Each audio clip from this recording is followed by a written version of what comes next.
Dzień dobry.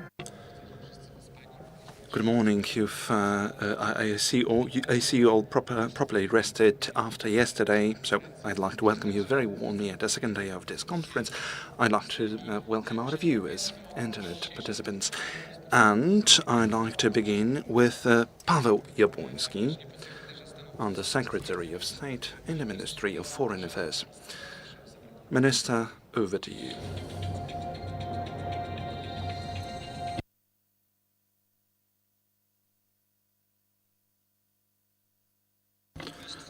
Good morning, ladies and gentlemen. I am indeed delighted to be able to be with you here today, especially due to the fact that we've got such a numerous group of eminent experts and participants. My speech is going to be delivered in English so that you can all grasp it better. I'm speaking especially to our international guests.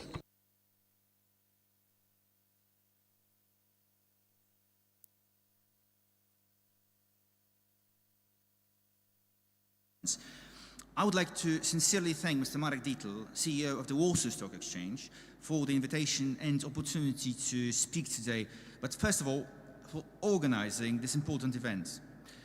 As Deputy Foreign Minister responsible for economic cooperation and at the same time the government coordinator for the 3Cs initiative, I greatly appreciate the efforts made by President Dietl and his associates to strengthen the cooperation of Central and Southeastern European capital markets. This is an extremely important aspect of our joint efforts towards a fuller use of the economic potential of this region, because our ultimate goal is to eliminate differences in the level of development in relation to Western Europe, while at the same time to strengthen the European integration and the position of the entire European Union in the global economy. 20th century was a bitter experience for most of the countries of our region. Separated from the rest of the continent by the Iron Curtain, we did not have the chance to follow the path of sustainable growth and development. After the Autumn of Nations in 1989, we started an uphill battle to rebuild our economies and reconnect with the rest of Europe. And the role of the Warsaw Stock Exchange in this process of economic transformation in Poland is difficult to overestimate. A significant part of the privatization process, especially of large and medium-sized enterprises in Poland, took place according to clear and transparent rules through the stock market. This helped us to avoid many pathologies that, as we know, often accompany such processes of large-scale ownership transformation. As a result, a large group of leading Polish state-owned enterprises have efficiently been transformed into public companies, which are now able to operate successfully in the market-based economy. At the same time, Poles gained the opportunity to invest in these enterprises and thus benefit from the effects of the dynamic development of Polish economy. This year we are celebrating 30th anniversary of the Warsaw Stock Exchange, and more specifically the anniversary of its reactivation. Looking today at the humble beginnings of the revived stock markets in Poland in the 1990s, the current role and position of the Warsaw Stock Exchange looks particularly impressive. Starting practically from scratch and with trading in shares of several companies only, the Warsaw Stock Exchange quickly became the largest exchange of financial instruments in Central and Eastern Europe. Thanks to Warsaw Stock Exchange, hundreds of Polish and foreign companies have been able to obtain billions of zlotys for their further development. These achievements are also appreciated outside Poland, as evidenced by the growing number of foreign issuers and investors on the Warsaw Stock Exchange. The readiness of this leading Polish financial institution to share its experiences and establish closer cooperation with foreign partners, especially in Central and Eastern Europe, is all the more encouraging.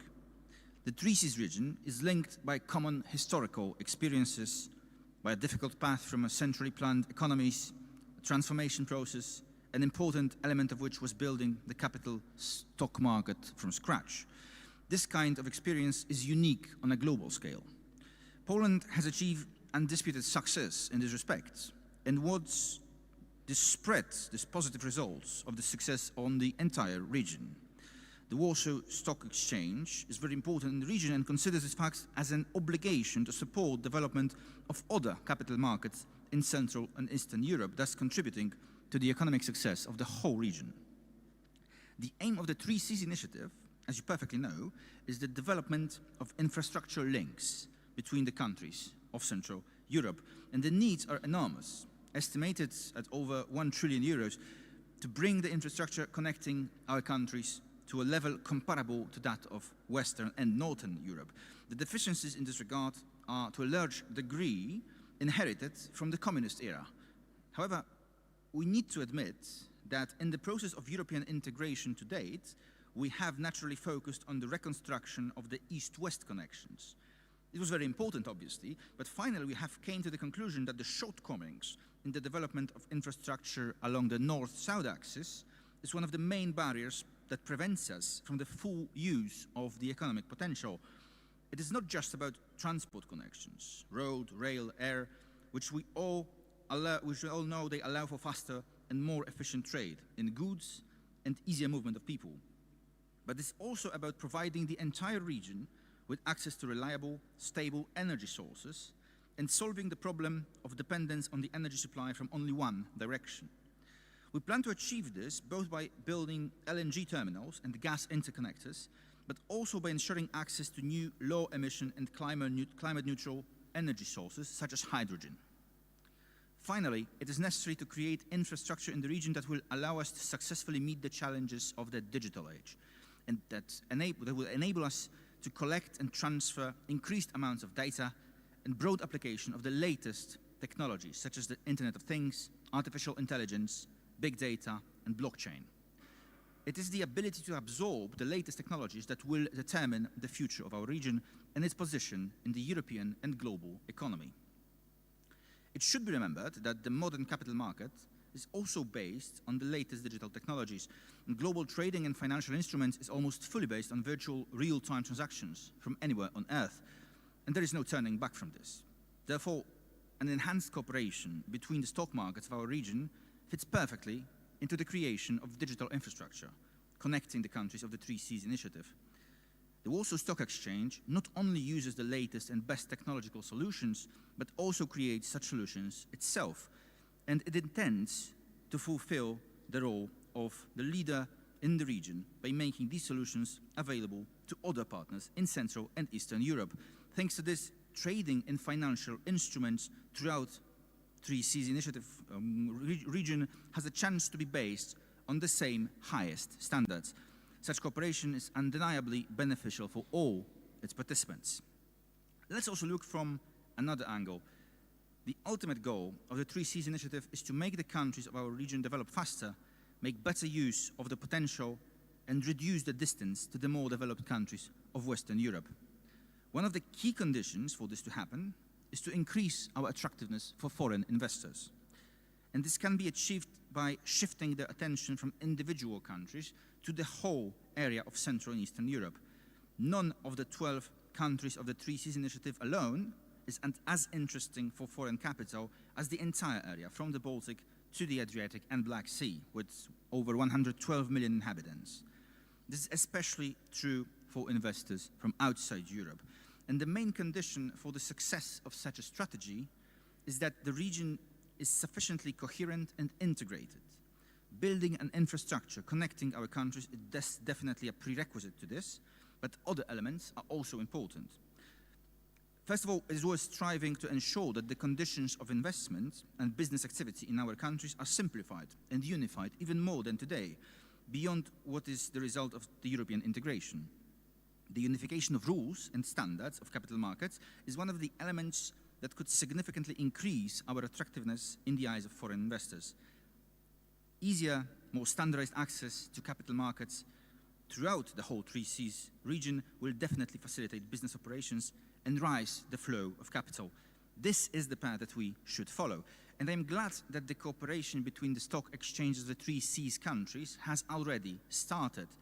This is evident not only at today's event, because the CEE Plus index established 2 years ago, which includes shares of more than 100 of the largest companies listed on the stock exchanges in Bratislava, Budapest, Bucharest, Ljubljana, Prague, Warsaw, and Zagreb, is a very important step towards strengthening the cooperation of Central and Eastern European capital stock markets.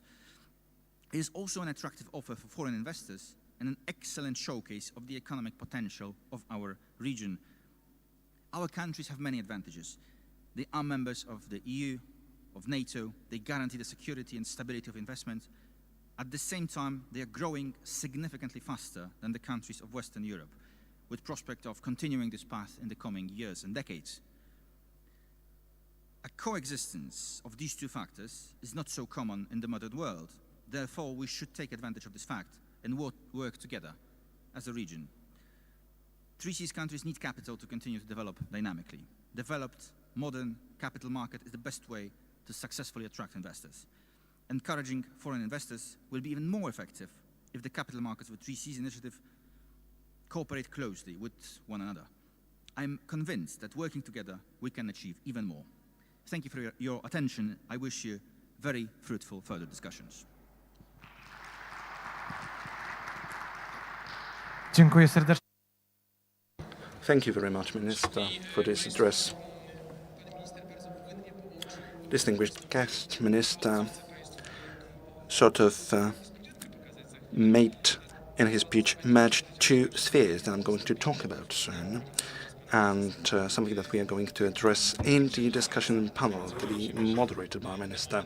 Let's go to France for a moment. Our event has been also showcased by L'Opinion. There are two articles that have been released on this topic. You can see Marek Dietl, the CEO of the exchange, together with Mateusz Morawiecki, Prime Minister.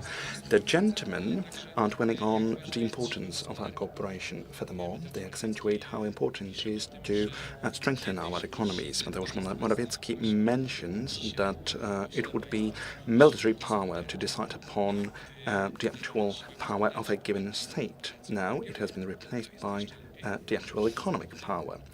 And if we have other values, be it robust capital market, the results are even better. Now I'd like to hand over to Marek Dietl. The panel discussion is going to include as the common theme taking advantage of the potential of cooperation. He's a very humble man, and he didn't mention that he's a plenipotentiary of our government for the Free Seas initiative, and he's actually running this project on a daily basis. So thank you very much for taking time and for your address here. Let me now ask my fellow panelists to join me. The order is very important because we broadcast everything online, and we would like to match faces with the names. So Łukasz Bonko, the CEO of Bratislava Stock Exchange. Łukasz, if you can join me here. Exactly this seat. Krzysztof Boszan, you are the next.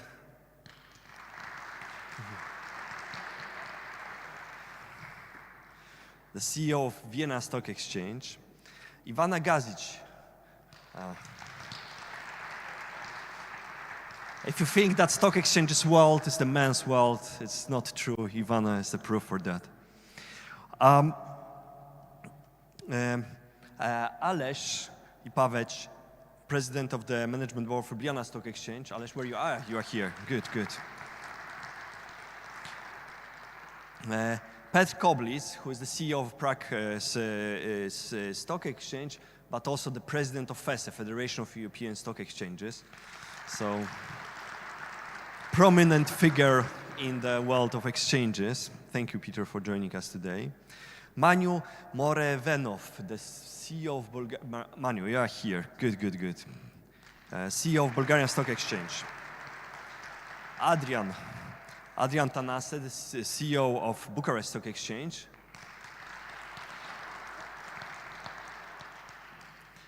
And Richard, you are here, good. Richard Weg, the CEO of Budapest Stock Exchange. Good. Well, great lineup. Thank you very much, ladies and gentlemen, for joining me today. There is a quote for a Polish comedy, a new tradition. Jest taki cytat z polskiej komedii dotyczącej nowej świeckiej tradycji. Właśnie tak rozpoczynamy naszą from the respective exchanges. So I would like to follow this tradition. So Lucas, if you can update us what's on in your market, what are the developments, and tell us a little bit about you, because you are new to us, to our conferences. So if you can spare a few seconds on also updating us on you as a person. Good morning, everybody. Thank you for having me here. I started with the Bratislava Stock Exchange this February. We started with some new changes regarding the products. We also want to put a new direction, a new wind into our stock exchange, because we are the smallest one in the region, of course, and we are more bond exchange than stock exchange, what is due to the historical reasons and the conservative investment profile of our people. But we want to start with the new products. We decided to go for example, SICAV funds, and also we want to introduce new rate funds, which will introduce real estate to everybody in the Slovakian market, because nowadays the real estate is booming for quite a long time in Slovakia, and it is not possible for everybody to invest into the real estate, the complete savings, so it's better to have some kind of diversification. And we see from the market that this is really welcomed. Of course, it takes some time to introduce completely new products and also to persuade government for the creation of new legislation and to update the legislation. But we see that the response is quite positive. About the Slovakia, our economy, I would say, is quite resilient one. Of course, we were hit by the COVID pandemic, but last week there was information about the savings and about the impact, economic impact on the people in Slovakia, and the results were quite surprising. Almost everybody was better off than before the pandemic. It is, of course, sometimes because of the government intervention, the government support, but again, the people who are in the lockdown, they sit down and they save the money. Therefore, now we also see the inflation and the lack of supply, because people started to spend money, which they have saved during the pandemic. So the Slovakian economy is booming, and also the people in Slovakia are investing, not just into the real estate, but usually what I don't like, they are investing into the more alternative funds and investment vehicles like the cryptocurrencies. But this is, I think, because of the regulation, and I think all of us can agree that the regulation is one thing which is really slowing down the development of the capital markets. And this is something what is really harmful, but maybe we will get into the regulation as well later. So this was all from my side, and maybe we can go back into details afterwards. Thank you. Thank you very much, and welcome to the Free Seas Conference. Christoph, I'm subscribing your newsletter, so I know that a lot of things going on, but if you were to select like three, max 5 things which happened in the last year to the Austria and to Vienna Stock Exchange, 250th anniversary, but something also about business, if you can share with us an update. Yeah, Marek, thank you so much for having me on the panel. And the moment that you placed me here, right-hand side, I knew this would be an advantage, because if we continue with that speed, now we will consume the whole of the 1 hour with the introducing remarks. But may I use this opportunity first to officially do what I missed yesterday, because I flew in lately and I haven't had the chance to officially congratulate you guys here. Marek, you know from the plenty of our private talks about my deep respect or even admiration for the Polish people and the Polish nation, and and I really mean it. A nation with a somehow burdensome history because of not always being friendly neighbors. But through the industriousness and the commitment of the Polish people, you've achieved so much over the last decades, and so let me really congratulate the Polish people and the exchange in particular for the success you have shown. Yeah, what's going on in Vienna? Well, the market is doing fine. The ATX total return is reaching one all-time high after the other, so investors are happy. The exchange itself is not doing too bad. We've seen record earnings last year, and we will even exceed that this year. Every business line is more than over the budget, and that not only applies for the trading revenues, where we all know that this is the revenue stream where you have the least control over, but it also applies for the index services, the IT services that we provide to the region. The data business in particular, and our latest fledgling, the debt listing initiative, where we challenge the incumbent ones, Luxembourg, Dublin, Frankfurt. We have surpassed Frankfurt this spring in number of listings, and have already established Vienna as one of the key central listing hubs for any kind of debt instrument. And any of our business line has a strategic plan, and it's in the course of implementing, and it's turned out to be quite successful. Thank you very much. Taking over Germans is the ambition of every country in Europe, so congratulations. Ivana, an update. How is life, how is stock exchange down in Croatia? I've said this so many times that when people were doing SWOT analysis before of these pandemics, I think that rarely anybody put it in the threat. And in 2020, Croatia has also experienced 2 pretty severe earthquakes. So running the exchange at these conditions was really a challenge. However, I'm very happy how the things went by, and we as markets have shown resilience in technical and operational and organizational way. So in this respect, I think running the exchange every day and running the exchange is actually the sign of the health of the economy and the health of the nation, I would say. I think we have all fulfilled our role in this respect. And what is for me surprising, but I'm very happy to see this, is that the recovery came much faster than anticipated, especially in Croatia, that is very dependent on the tourism. We had a lot of luck in this respect this year. So the indexes are back to the pre-crisis mode. What helped to this is that we had a first technological IPO in, I would say, maybe 20 years. And also what helped was the fact that we have, for the first time, introduced 2 ETFs. And these are the changes that happened on Zagreb Stock Exchange. Mm-hmm. Thank you very much. The same question to you, Aleš. Hello, everybody. First of all, thank you for having me here. It's really a pleasure to be part of such an eminent company. I don't remember when was the last time that 9 CEOs were sitting on the same panel. So regarding Slovenia, yes, everybody's said before, also in Slovenia, a lot of things changed in the last 2 years due to the pandemic, but yeah, we are doing surprisingly well.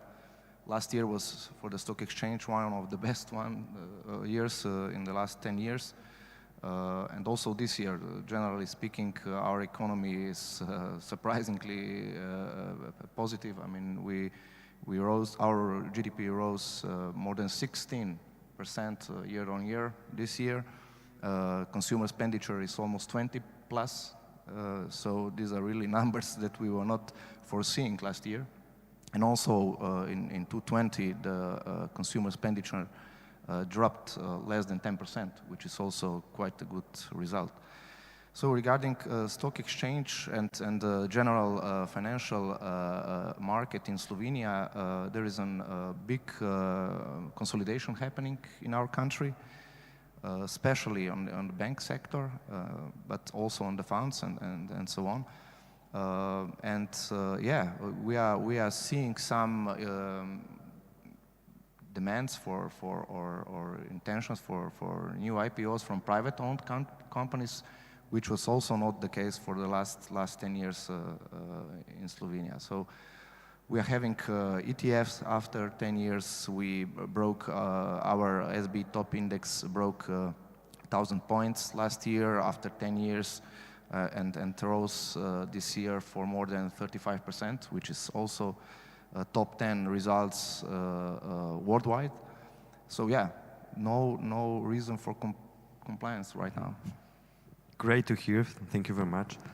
Petr, before we move to your capacity as FS president, can you update us on what's happening on the Prague Stock Exchange? And thank you, Marek. Thank you for inviting me. Actually, I'm coming here already for years as a CEO of Prague Stock Exchange. It's incredible. It was great to see your great predecessor, Věslav Ludsky, yesterday. It's, I think it's enormous source of the knowledge of the capital market he is, and it was great to see him again. And you all should be grateful because I think he laid the basis of the Polish capital market incredibly, and Marek is following on that also very well. It's actually great, that we are all celebrating the double anniversaries. You celebrate 30, but then you celebrated 200. So we also this year celebrated 150, but next year we're going to be happy to celebrate 30 as well from the new one. And then, always time to find a reason for a good party. Reason for drinking, yeah, very good. What is happening in Czech Republic? I cannot start with something different than in 3.5 hours our election polls are opening. And we have general elections, which are quite important. People say usually that is quite important, but this time we have to defend the strange forces which could actually bring the Czech Republic to the doorstep of. There are even some people calling for Czechzit or whatever. I hope we are far from that, but. Yeah, please keep your fingers crossed that the Democratic Party is going to win. Unfortunately, the situation is even worse because we have our president in a state which nobody knows what kind of state it is. He's probably not going to be able to even name the prime minister. Nobody knows what is happening with him. So a very complicated political situation. What is happening on the stock exchange? We are very happy that the first time we have one of our IPOs from last year nominated for one of the best IPOs in Europe. That's great. We just realized that message 1 week ago, so we are happy about that. Otherwise, yeah, we are fighting. We are in the middle of the fight, which I think is visible also on the other markets with London banks who are trying to convince our issuers from the region that the market. For those bigger issuers is actually Amsterdam or London, not the local markets. They're usually arguing that if the company is listed locally in a CEE, then investors would like to buy at a discount. It's a very difficult fight, which we are now undergoing in a couple of potential issuers. Last but not least, recommendation for all of you. As we run the PXE, the Power Exchange Center Europe, which is by far the biggest energy platform in CEE, covering many countries in the region. We are very close to the energy prices. Watch it. What is happening now on the energy market is a perfect storm. COVID was like go to digitalization, but the energy prices are stabilizing now on the 500% increase from the spring, and some days it is 500% increase, 5,000% increase. So those bases for cost for companies going to be very problematic. If you look at some factories that are already closing down because they cannot pay the electricity bills, this is something really to watch and to watch carefully, because I think there are going to be some, the politicians will like to have some action against that, and it's definitely a very dangerous development what is happening in the moment. Thank you very much. Maybe we'll find a space to discuss CO2 permits prices. Manu, you have taken over the CEO role, or returned to the CEO role, with a very ambitious strategy. Can you tell us a little bit how the implementation goes? Good morning, everybody. Thank you very much, Marek, to invited me to be part of this wonderful event and to celebrate with you your 30th anniversary. What's happening in Bulgaria? We had a couple of IPOs last year, IT companies, and both of them are now willing to be listed on Frankfurt Exchange, so we'll see what will happen. From the beginning of this year, we see increasement in liquidity with something like 40%. Our main benchmark, SOFIX, increased with about 25%. We have one quite successful capital increasement from one of our big holdings. It was something like 200 million euro, and they both issued bond and equity, and they used this money to buy 100% of one of the biggest electricity provider in Bulgaria. But I'm very proud with our new initiatives, especially related to the private equity ecosystem, startups and small and medium growing companies. And because of these efforts, we face booming in our SMEs growth market with marketing name BEAM. From the beginning of this year, we already have had 3 very successful IPOs. Every of them was oversubscribed with almost 2 times. Of course, there are small amounts of capital, but yet there is a quite big appetite in Bulgarian exchange investors for risk investments. And the 4th one is coming in the next couple of weeks. The 2 more will be done on November. And I would say that currently in Bulgaria, every company and everywhere, if someone is planning to raise capital, they're discussing the opportunity for BEAM market.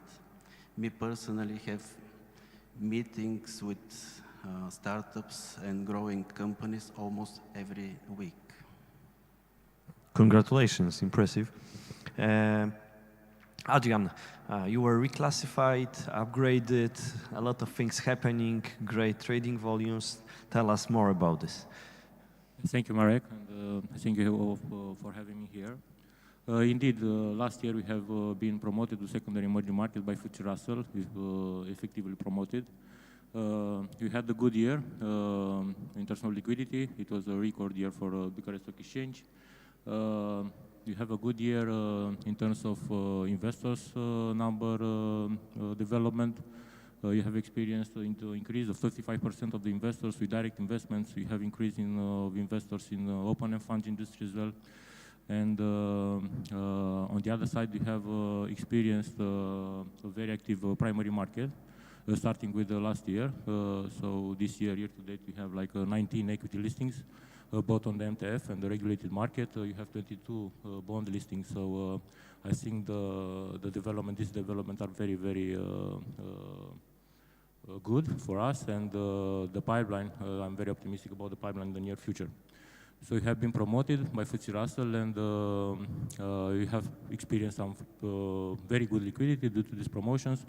Currently, we have 4 companies, including FTSE Russell indexes, and there are good perspectives to have more in the close future.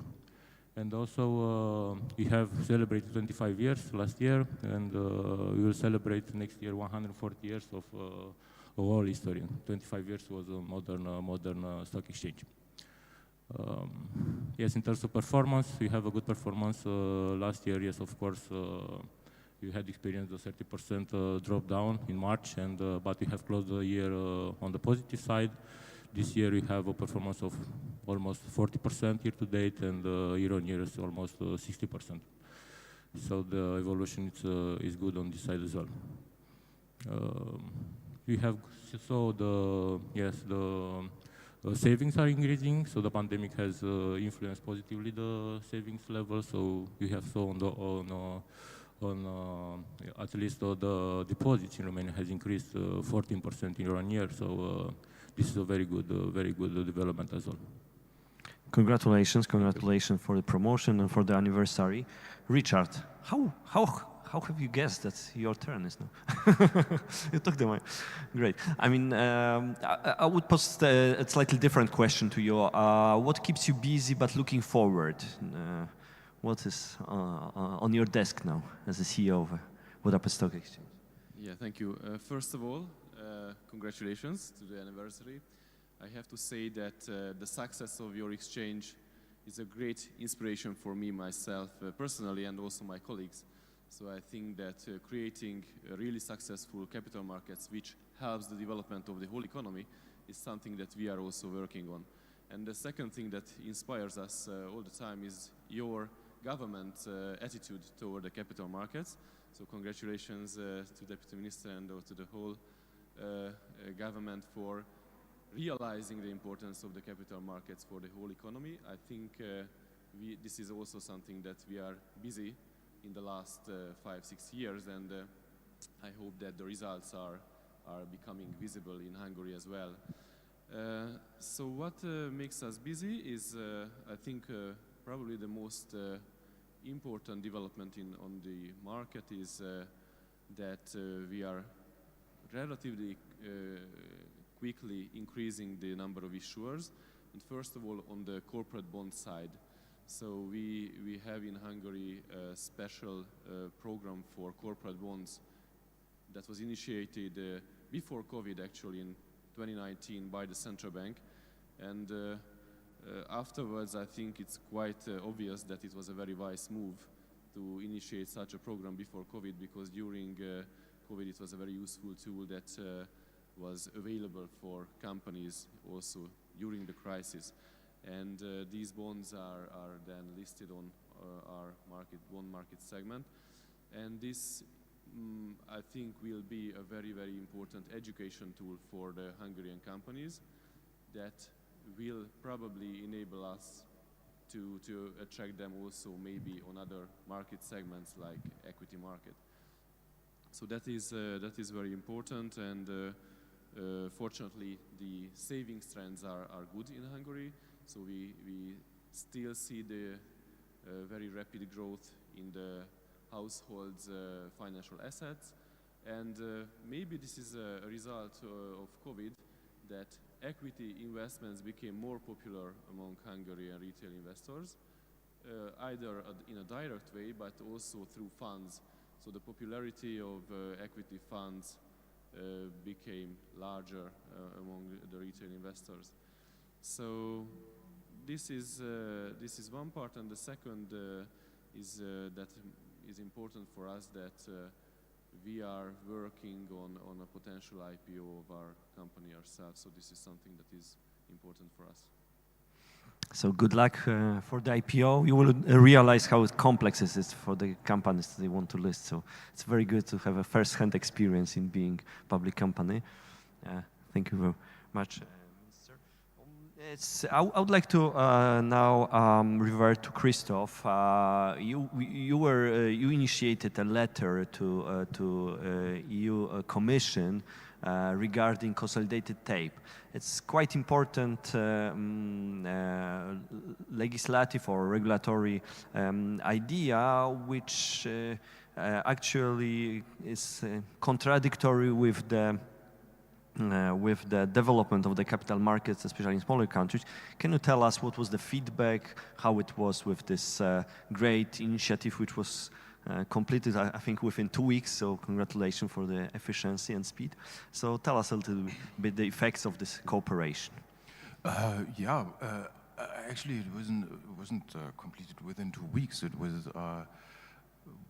what has become visible was the 2 weeks aftermath of a summer-long journey throughout the whole of the Central Eastern region, because I spoke to each and every one of you. Obviously, I visited for some other reasons, yeah, but we all discussed that during the summer, and the derivative then that came out of that was this letter that you also joined, and thank you all for this very unanimous approach that we take there. Look, first of all, and independent from any sophisticated regulatory talk, it simply bothers me, because it solves a problem that isn't there. I started out as a market maker over 20 years ago, and of course, even at that time, I used consolidated tapes for price determination. Those offerings are already there, they are available, they are commercial products available on a free market. So the whole basis of this really bothers me, because it addresses a problem that isn't there. One might talk about the cost of these data, but this is a different issue. And if you want to address that and talk about that, then you should be honest and address that independently. That leads to the second aspect that really bothers me, that the European Commission, just like in plenty of other fields, is more and more developing into a central price determining authority, an authority that I think has never been laid down in the European principles, nor does it meet the fundamental principles of a free market economy. And maybe the third point, and that's what Peter addresses so often, and he's more than right in doing so, is that it is a propaganda exercise by American investment banks, who are just trying to lower their cost of data here. And what clearly distinguishes our region from the western part of Europe is that we will take a much harder hit through that regulation. I'm not saying that the old incumbent large exchange conglomerates can easily swallow that. Data business is also a very important part of their business, but you all know that our region is in a different state of development, and whoever is in favor for a capital market union should now do the right thing, and the right thing to do is not to do harm to evolving, developing markets that are dependent on these revenue streams. And can you update us how the letter was received? It was signed by 13 exchanges. There is no update yet. We are in the course of issuing that through every means available. You all are part of this issuing process, so we will make sure that it reaches the right contact points within Parliament, within the Commission. I had the honor to talk to Commissioner McGuinness, and I must say, as confrontational I might appear here towards this CTP issue as such, I really like to thank the Commissioner for listening very carefully. If only half of what she is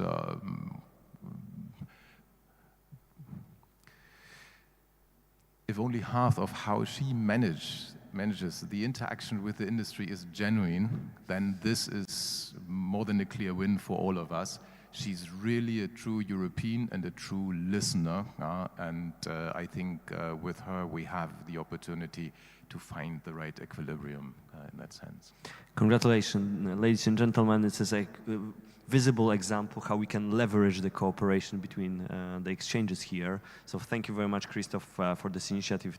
It's really greatly appreciated.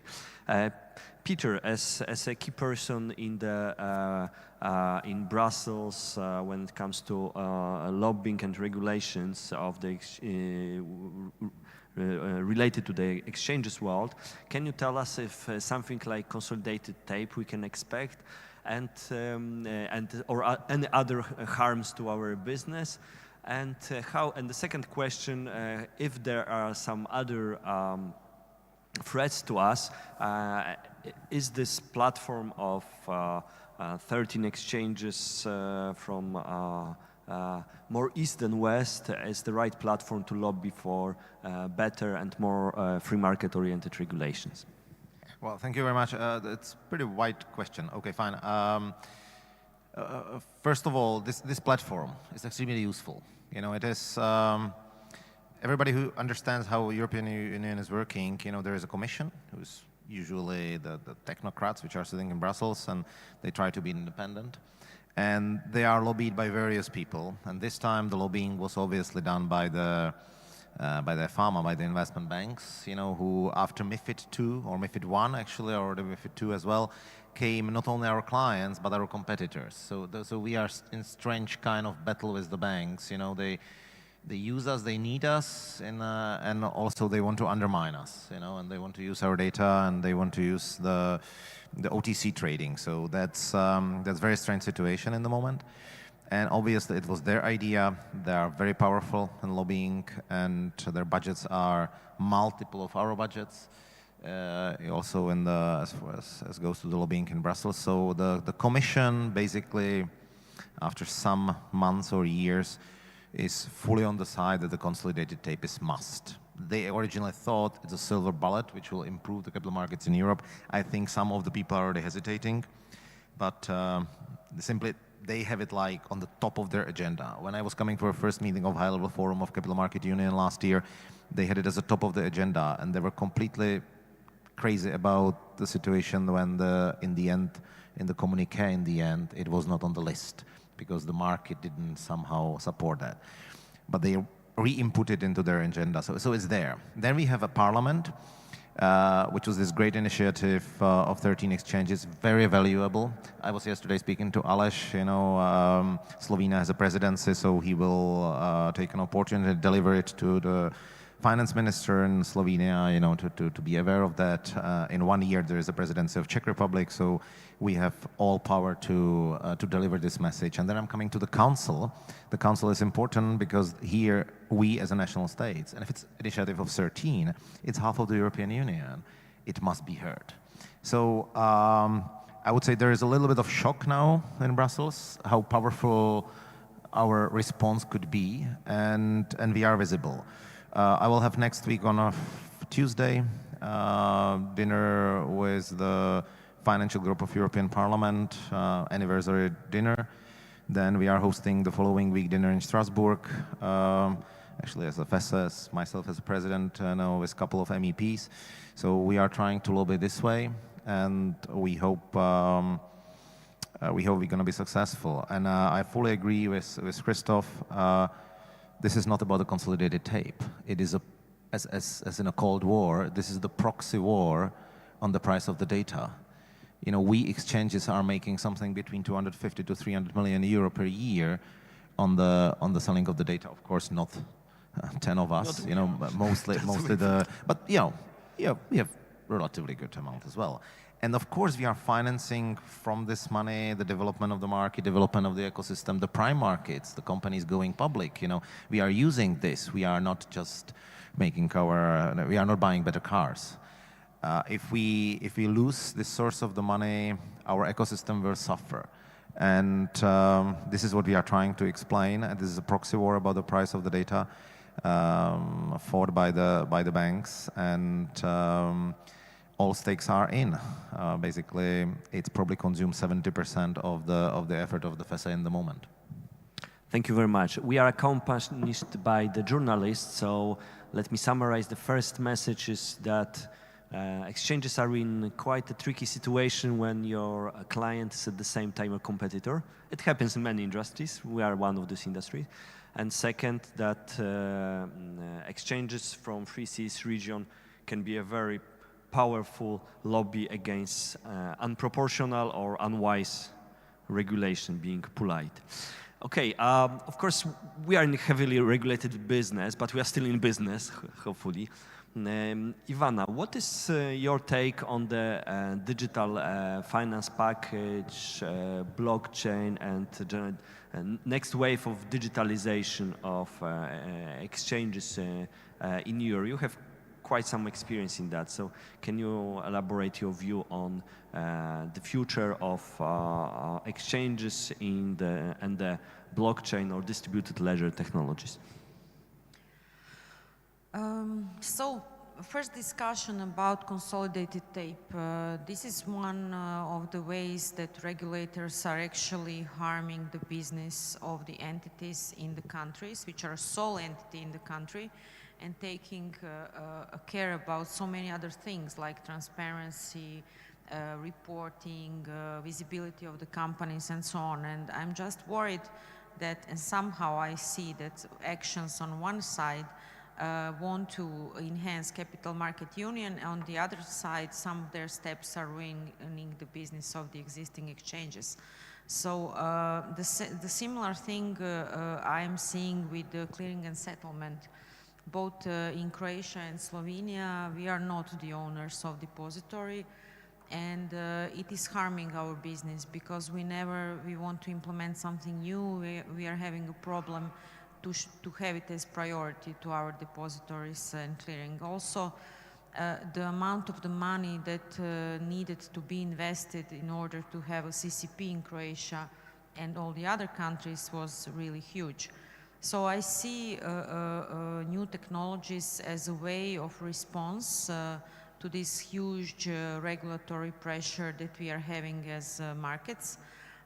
We don't have enough resources to invest substantial amounts of money into research and how we can implement this, but definitely we can be as a sandbox for the bigger markets by implementing it first into unregulated part of the business. So the first move for us was a collaboration with Estonian company Funderbeam, where we started something like an exchange for the startups. And it proved to be pretty successful. The interest is still very big. We had a break, I would say, during the COVID, but we are going to have new campaigns this year. And the second part is in collaboration with partners from US, we are looking at implementation of DLT in settlement of the products which are not financial instruments according to MiFID II. Mm-hmm. So actually you perceive this DLT as beneficial for smaller exchanges, as a technology and this digitalization, but are you going to use this digital finance package, this set of regulation for creating in-house depository for you and a clearing house? I think at this moment it is still early to say if this is going to be possible, but I think in the scope of next 5 years it is going to definitely be the direction that the exchangers will look into it. We at Warsaw, we are quite excited about this technology and this digital finance package. I think there is a growth opportunity for us as the threshold of 200 million euro market cap actually is, I mean, below this threshold there are 85% of our companies which are listed with us, so basically they can be there. Okay, thank you very much. And now I would like I have a joint question for Aleš and Richard actually. So guys, be prepared.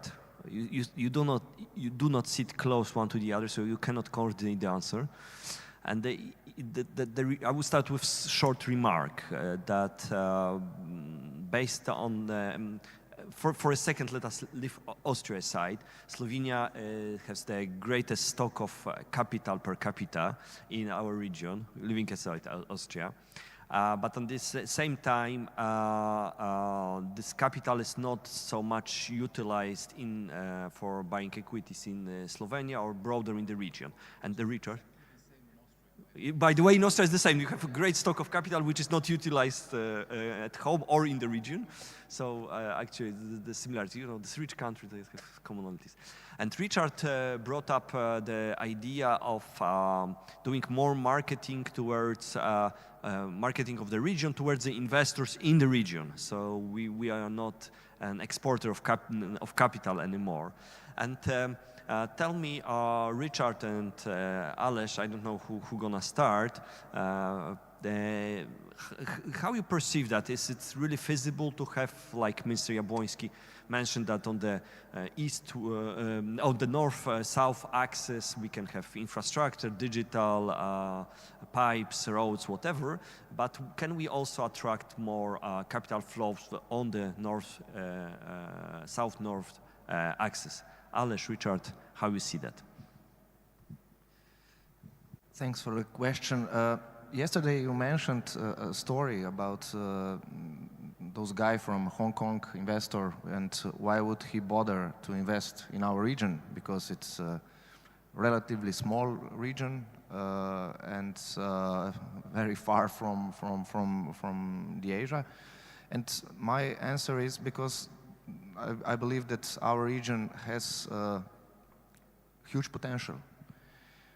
In comparison with, let's say, Asia, UK, and the States, we had this 50 years of communism, which we are having this burden right now. It's very difficult in 30 years to catch up with those countries. So I believe that there is a potential in our region. How to attract? First of all, and this is really visible in Slovenia, is we have to attract investors in between the region. I don't know how to do that, but I believe that one of the ways would be that that we have the commitment from the whole financial industry, because we have commitment between the stock exchanges, and we can see this every single year. But I'm not so sure that the whole financial industry plus governments work in the same direction. So what I would like to see is that we have commitment from investors from Poland, Hungary, Austria, Croatia, and so on, to invest in Slovenia and vice versa. Maybe one simple solution would be just to put an ETF on C+ index in every and each stock exchange. I don't know in how many stock exchanges there is an ETF on C+, but this is, let's say, one low-hanging fruit. And the other one is to work on the visibility, promotion, and to involve the whole financial industry and governments. Thank you very much, Richard. This was eye-opening, at least for me, idea to not only to focus on the investors in the West, but also in the region. How you see it after a few months after you raised this issue? Yes, so we a little bit analyzed the situation now. So, for example, we perceive Scandinavia as a relatively integrated capital market, different countries in the Nordic region, where like between 10 to 25% of the market cap is owned by institutional investors from other Nordic countries. So let's say a Swedish institutional investor owning Danish or Finnish stocks, and vice versa. So this is a very fundamental value of that region's capital market. So let's say there's an IPO on the Danish stock exchange. Most probably Finnish and Swedish investors will have a look at it and will also take part in the transaction. However, in our case, in the case of Budapest Stock Exchange, only 2% of the market cap is owned by other institutional investors from this region. So if you compare the 2% to the 25%, the potential is quite obvious. So why not we try to increase the cross-border investor activity of our institutional investors inside this region? And we, in the last few months, once travel became possible, we visited some of your countries and meet with institutional investors. And I have to say that there are a few practical problems that we have to tackle. It's nothing like legal barriers and so on. So potentially it is doable. I think what is missing is maybe the wider use of regional benchmark. For example, in Hungary, institutional investors are using regional benchmarks. So if you look at the investment activity of Hungarian institutions, they are relatively active on other regional markets. However, as we spoke to other institutional investors, they are mainly using the local benchmark and developed market benchmark, US or Western European benchmark. So they are missing out the potential in other regional countries. So that's what I think we should address, either with an index or benchmarking or an ETF, that's a great idea, or other tradable products. And the other thing that we should do is maybe promoting ourselves even more as a region, not only for the outside investors, but also maybe inside to our own institutional investors. Okay, thank you very much. We are ready to calculate C plus. Oh, sure, if there is an intervention. Well, I fully agree, to that, there should be more marketing around. And somebody mentioned, I think, Mark, it was you yesterday on some of the meetings, that we don't have many investment banks in the region who are really focused on the region. In past, it has been Credenstalt, ING, but now probably would remain. Who is very active in all the countries in our region, probably followed by Erste, but Wood is the real specialist, and they are doing this Wood Winter Conference, which is going to happen after 1 year of not happening in Prague, and I'm really happy how increased is the list of the companies who are joining, from the region, and asset managers from the region. So those kind of events, which is happening in Prague, we are supporting, obviously, but I think you are usually joining as well. So those conferences, so promoted with our members, with investment banks. You have as well here some of the members who have a aspiration to become a Wood or regional. I think it's been Epopema, it's been Concord, it's been Equilor in Budapest.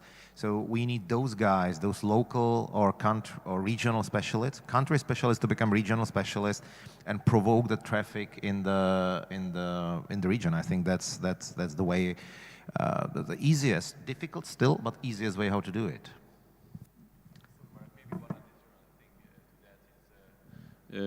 We are talking a lot about CMU. And there are sides, but there are potential sides as well, upsides. So there is a talk about the IPO fund, and maybe we should lobby for or convince even more, let's say, public EU money to flow into this region and help the ecosystem, because the ecosystem is underdeveloped compared to the Western European markets. So that's why I think we should also focus on this part of the possibilities.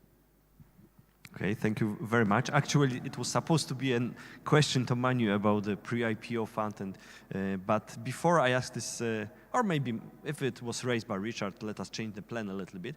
Manu, there was a free sea summit with president and politicians and so on, and I had the pleasure also to talk to Manu in Sofia on this occasion.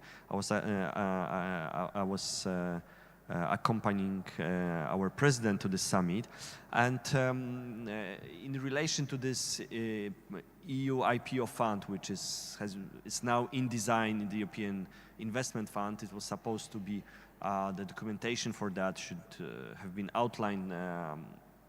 I think last quarter, most probably will be outlined until the end of the year. Can you share with us some of your thoughts? Shall we, as a stock exchanges, build together a kind of pre-IPO fund? What is your take on that? Yes, Marek, when we met a couple of months ago in Sofia, I came to the idea regarding this EU IPO fund. Why not to start thinking about something similar, but in our region, not waiting for the whole Europe. And in my thoughts, we could use our national development banks, for instance, or banking system, or part of our banking system. And if we start doing this, I'm sure that it will be leveraged a lot with institutional investors around our region. I think this is an idea that's worth start thinking about.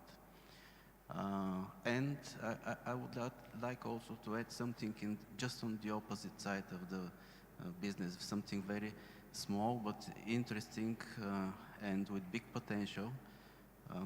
Because, you know, even in our region here, we have several much bigger exchanges than the others, and we have a little bit slightly different problems.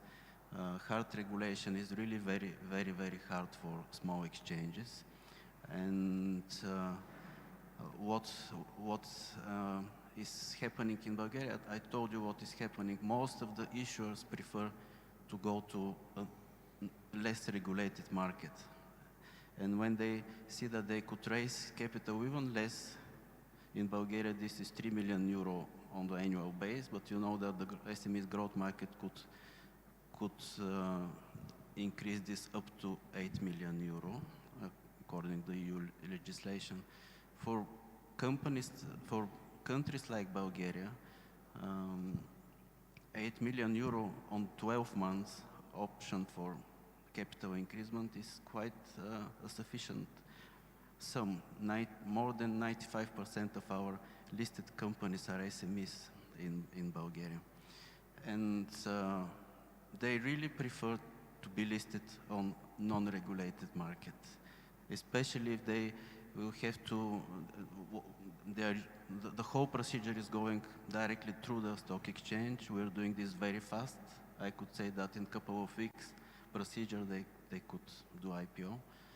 And from this point of view, I think that we also could start thinking about cooperation on the level of linking the ecosystems of private equity investors and investors on the exchange markets, not only locally in our countries, but in our region.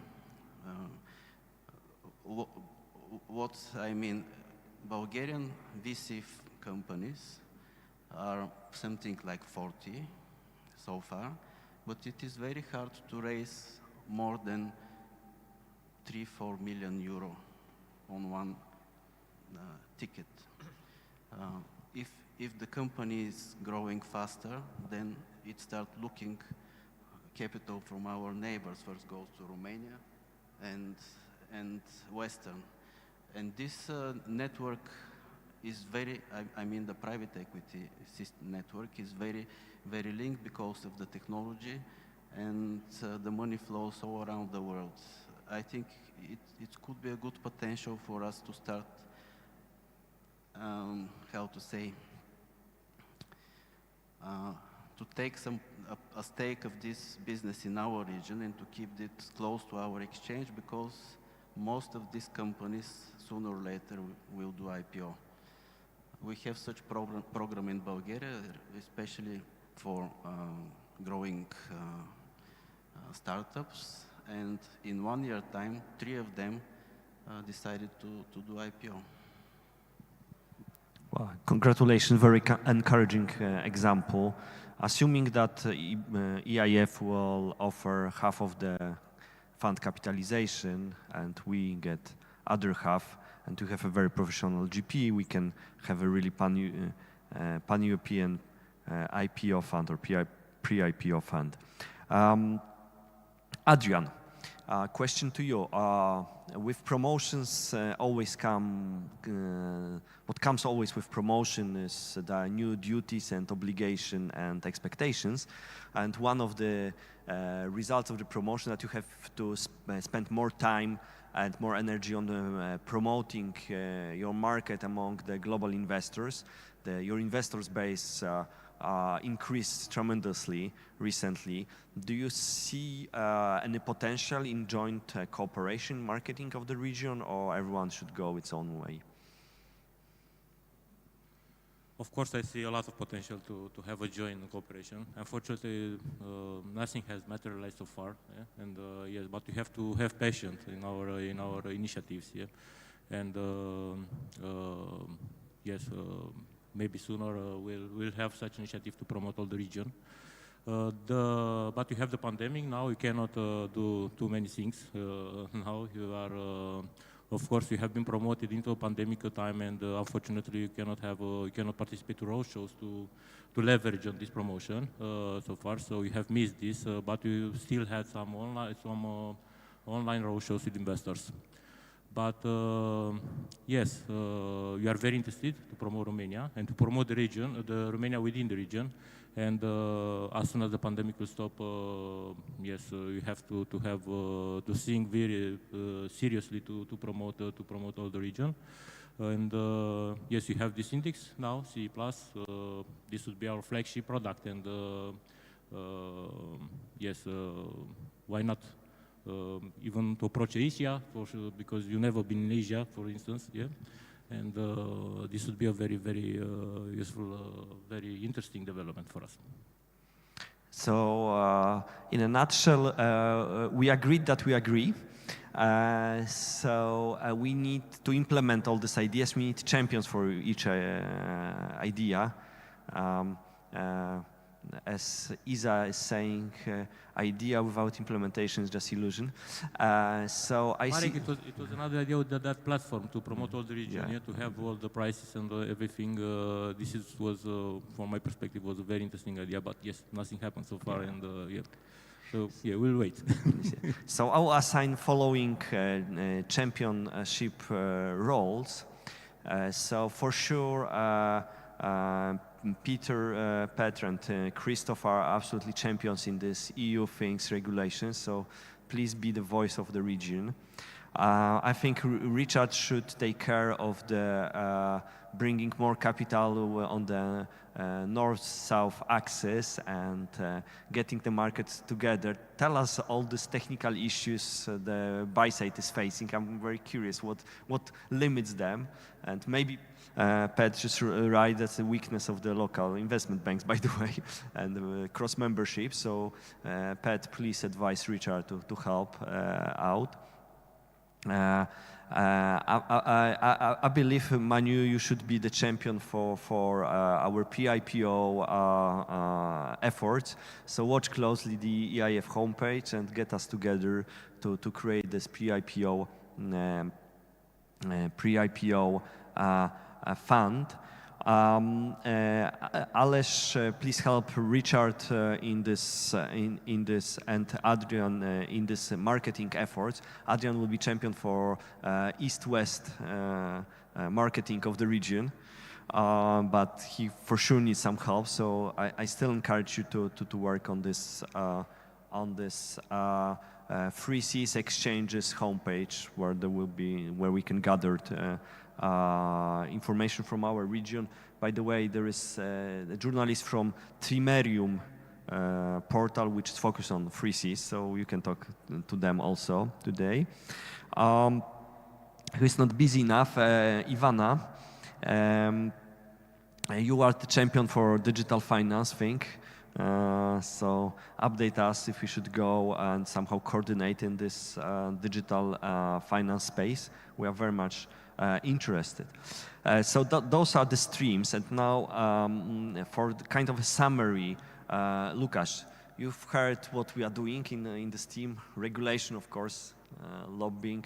We do technology, digital finance things. We do marketing in the region and outside of the region, and we strive for a better pre-IPO environment. From Bratislava Stock Exchange, what is the number one priority, and only one you can select, in the things we've just discussed, and justify your choice? It is hard to say because I know all the time there are plenty of things which you need to cover. But because we are one of the smallest exchanges, but the costs, the fixed costs are basically the same whether you are trading one stock per day or millions of stock per day. Of course, it increases with the volume, but the minimum costs are really high. For us, is definitely the technology cooperation, because to keep pace with the regulation, you constantly need to update your technology to follow the regulation, and it is increasing, and it's a heavy burden for all of us. So for us, definitely is the technology cooperation. So I know that some of you would disagree with me, but the digital finance package for the small exchanges, not for the intensively trading, can be a cheaper solution. Maybe not better solution, but cheaper one. So you see, Lukasz subscribed Ivana to your stream of work. So next year we'll check what are the findings, what are the recommendations on how we should go around that.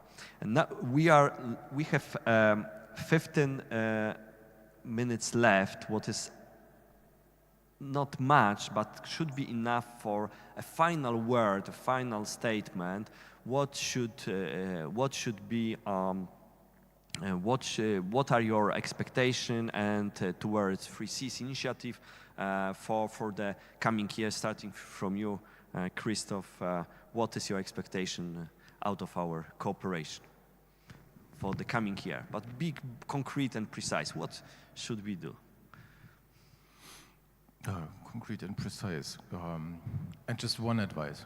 Yeah, just one thing, okay, or two things. We have okay. 1 year before the next conference. And first of all, I'm a fundamental skeptic when it comes to state subsidies. I'm not really sure if that is the right approach. It might be a measure limited in time to kickstart things, but I think it just fuels the avoidance of asking the real questions. I mean, and I know it's really a sensitive question that I raise here, but it's a question we do have to answer. Why in the golden age of money, guys, the money floodgates are open. Quantitative easing is taking place. If there is one thing not short in the market, then it is money. And if that money does not reach the region, I'm not sure that putting extra public money on top of that will solve the problem. Just to be clear about it, I'm a fundamental skeptic when it comes to state subsidies in funding, given the current circumstances that I have to add. So, and I have to put one measure on the table, and I would always approach the market for the next year. Yeah, I would always approach the market through the eyes of the client, and that is one measure. Yes, I propose one measure, and that is a sheet of paper where you set up the demands of the client, how he or she wants to address a market. And regardless if it is an investor from the Eastern region, the Central European region, or the Western European region, the one thing I would make sure as a market is that the investor finds the same environment in Warsaw, Vienna, Zagreb, or wherever that he finds in Frankfurt, London, and Paris. And when I say the same environment, then I really mean the same environment, without any deviation from what he or she is used to in their incumbent respective markets, concerning governance, transparency, regulation, costs, way of ordering, putting your order into the systems. Yeah? And that is what I would do, to set up this sheet of paper, clear client orientation, and ease up the things for him or her, and assuring that she finds he finds the same environment as he does in Paris, London, and New York, Frankfurt. Yeah, beauty in simplicity. It's a complex task, I know, but there's no way of we avoiding it. We might not manage in 1 year, but the sooner we start, the sooner we finish. Ivana, one advice from you to all of us. The one thing that we didn't talk much about today are issuers. I think that we really need to think what is going to happen with our issuers who are being burdened every year with new reports, forms of reports. new regulation, extremely high fines for the market abuse regulation. And I have to say that they are somewhat confused in this environment. We need to find a way to make it, you know, interesting, fun, and sexy to be at the exchange, not a threat, everyday threat. So I think definitely focus for us is to help the issuers to enjoy more the whole journey. So focus on issuers next year. We developed the GRC system to help our issuer to comply. Good. Ales, one message from you.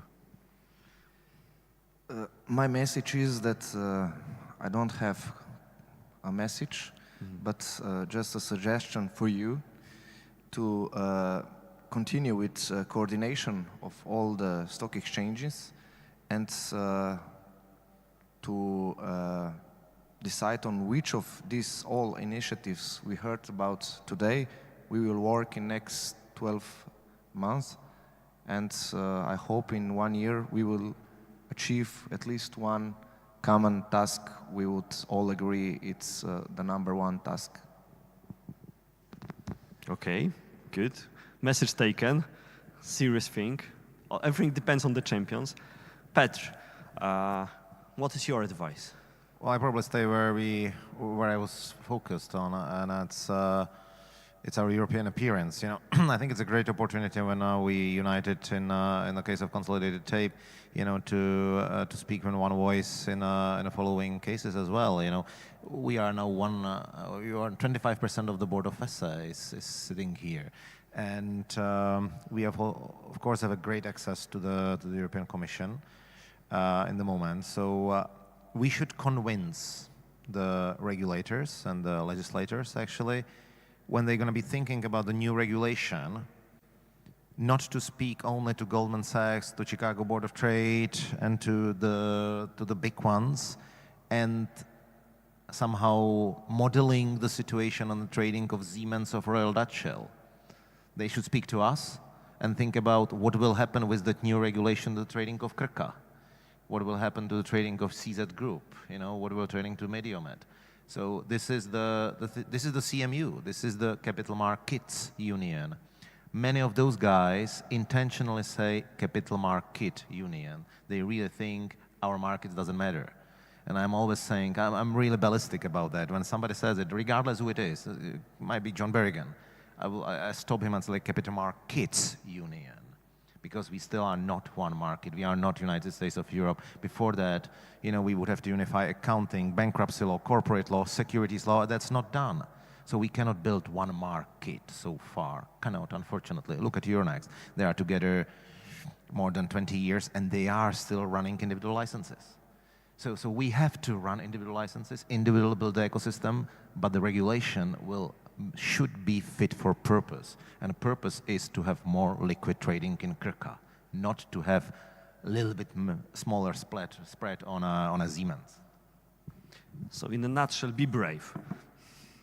Very good message. Manu, your advice to us. I'm not very familiar about the other 3Cs initiatives, but what I see is that cooperation between exchanges in these initiatives is becoming stronger and stronger, and it is obvious how we're discussing the real issues and challenges and doing plans for the next year also. From this point of view, I think we have to start including the key market players, not only the stock exchanges, as Ivana said, issuers, but I could say also the CDs and the CCPs, because we are quite dependent from them. The post-trading process are very, very important if we want to have further steps in our regional cooperation. Okay, message taken. Post-trade we have not touched, unfortunately, due to lack of time, but very important message. Adrian, your advice. Yeah, I think this region has the greatest potential in European Union. Don't forget this. And I think we should stay much more focused on our common initiatives. And maybe an advice would be to finance a dedicated team to conduct our project. Yeah? To have a common team which should do continuously follow up on our projects, on our common projects. Thank you. Good. We see this potential. With 1 year, we might not fulfill it, but of course the upside is there. Thank you. Richard. I think everything was said, so very, very clever ideas and messages. So I think. So you subscribe to what we've just said? I subscribe, yes, absolutely. So most important one is common voice. I agree. This is one, at least on the short time horizon. This is the most important one, and I really believe in this common promotion and attracting more investors inside the region and also outside of the region. Ladies and gentlemen, Łukasz Bonko, Krzysztof Bosian, Ivana Gazic, Aleš Ipavec, Pet Koblic, Manu Morevanow, Adrian Tanase, Richard Weck. That was the CEOs of the Free Seas initiative. My name is Marek Dietl, and thank you for watching this panel. Thank you for the panelists.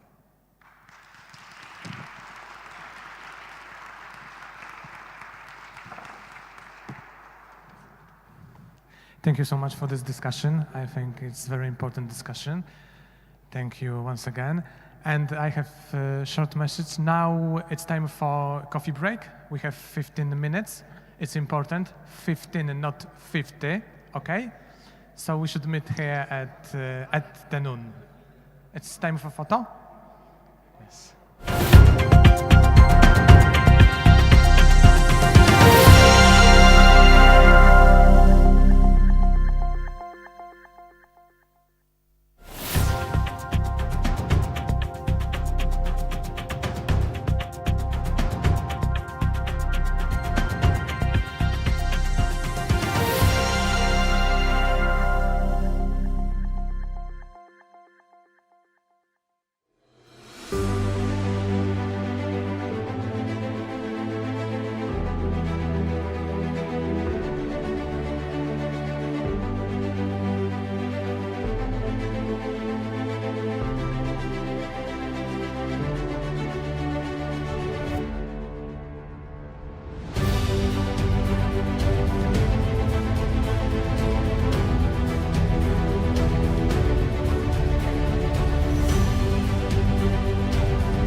Krakowie spotkaliśmy się na konferencji, w której uczestniczyli prezesi giełd regionu Trójmorza.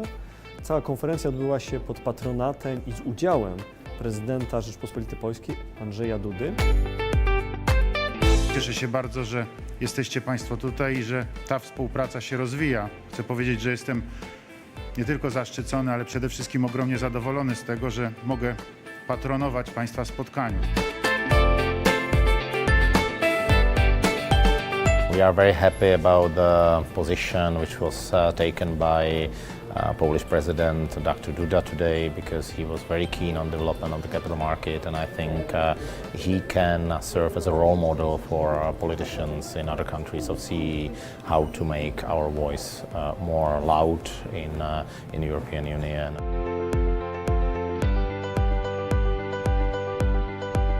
I think that what we are doing now with this kind of conferences, which are helping us better communicate between us, which are helping us to improve the communication, the capital transfers between our countries in this region, are going to be very positive on the long run.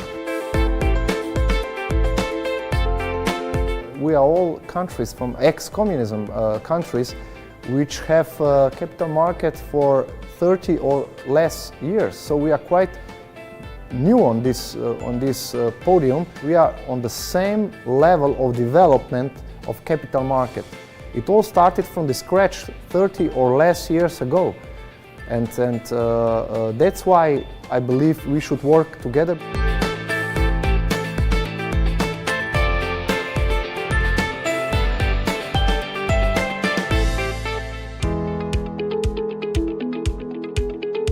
Dyskutowaliśmy szereg tematów, z których 3 wbijają się na pierwszy plan, czyli wspólna promocja regionu, budowanie marki Trójmorza w świecie inwestorów rynku kapitałowego, w globalnych funduszach inwestujących w akcje i obligacje, wspólne tworzenie produktów inwestycyjnych dla inwestorów lokalnych i globalnych, oraz zabieganie o to, by regulacje Unii Europejskiej były bardziej proporcjonalne i akceptowały różnorodność regionu Trójmorza. W kontekście tej konferencji bardzo istotną kwestią jest to, żeby nasi partnerzy z giełd z Europy Środkowej i Wschodniej poznali produkty informatyczne, które w tym momencie powstają na giełdzie i które w przyszłości będą komercjalizowane w regionie. Jako giełda wzięliśmy na siebie taką postawę liderską, jeżeli chodzi o wdrażanie strategii ESG na rynku polskim. Też oczywiście mamy też zawsze tą współpracę regionalną, więc chętnie będziemy się dzielili też naszymi doświadczeniami. Jeżeli mamy mówić o tym, co jest aktualnie globalnym trendem w zakresie zarządzania zielonymi finansami, finansowaniem zrównoważonym, no to właśnie raportowanie ESG, w oparciu o które będą dokonywane nie tylko ocena wiarygodności spółki, ale także zwyczajnie ocena jej rentowności i tego, czy opłaca się w tą konkretną spółkę lokować kapitał.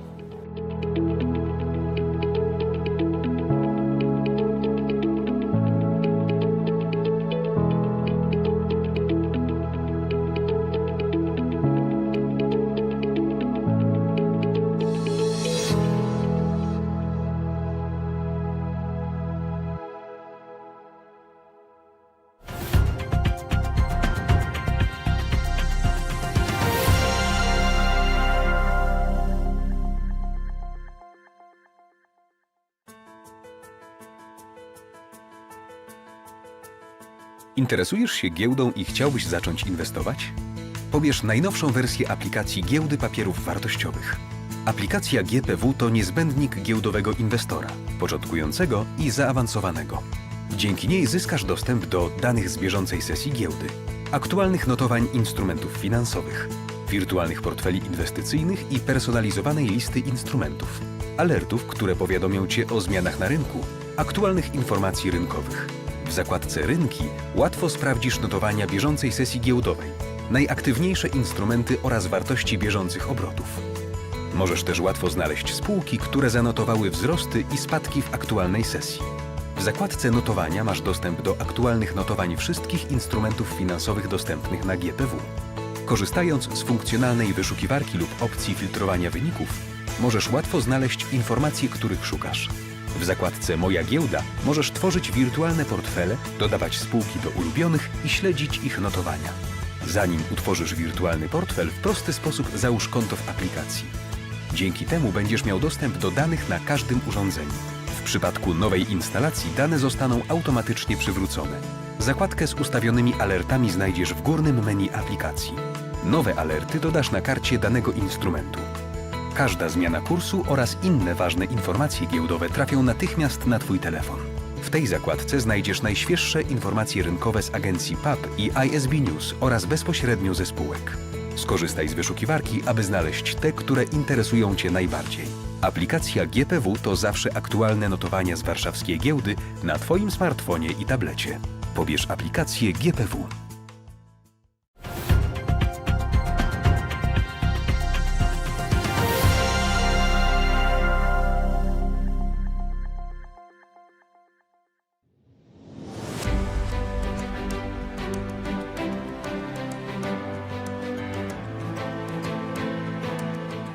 Sama muzyka filmowa niesie ze sobą taki przekaz, który jest czytelny dla każdego odbiorcy. Dla odbiorcy, który jest związany z muzyką, ale nie tylko.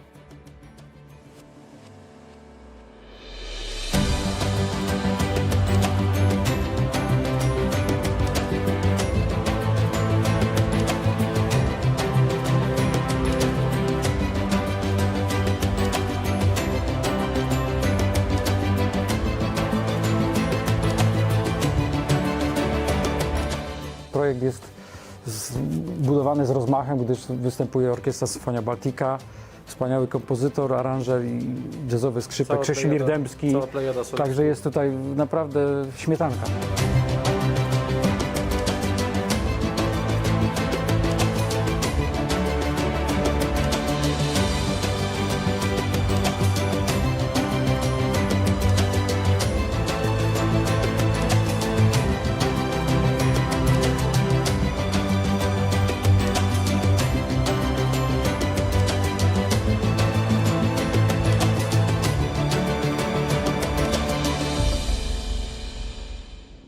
Od zarania dziejów to było połączone kapitał i sztuka, muzyka, już bardzo mocno nawet i wielu wybitnych uczonych, poetów, muzyków jednocześnie byli spekulantami i bardzo lubili pieniądze i bardzo lubili zarabiać i pomnażać swój majątek.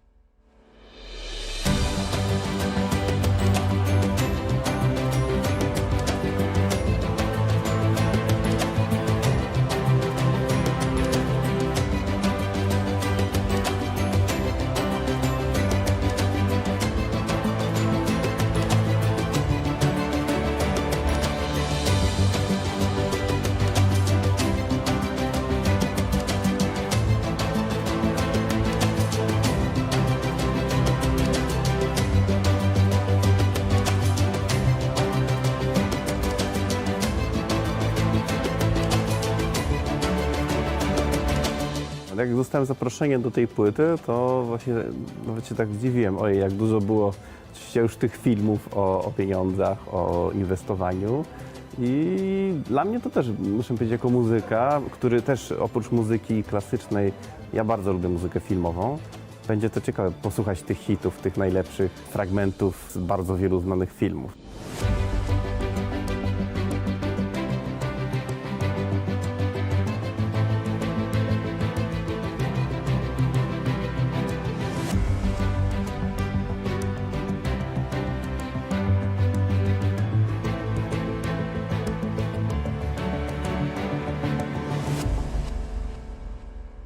I teraz jak to oddać na płytę audio, gdzie nie ma wizji, gdzie trzeba coś zrobić, żeby słuchacz wiedział, że aha, to jest ten moment.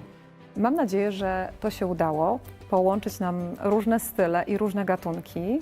Udało nam się przekazać tę różnorodność i każdy słuchacz znajdzie coś dla siebie. Proszę bardzo.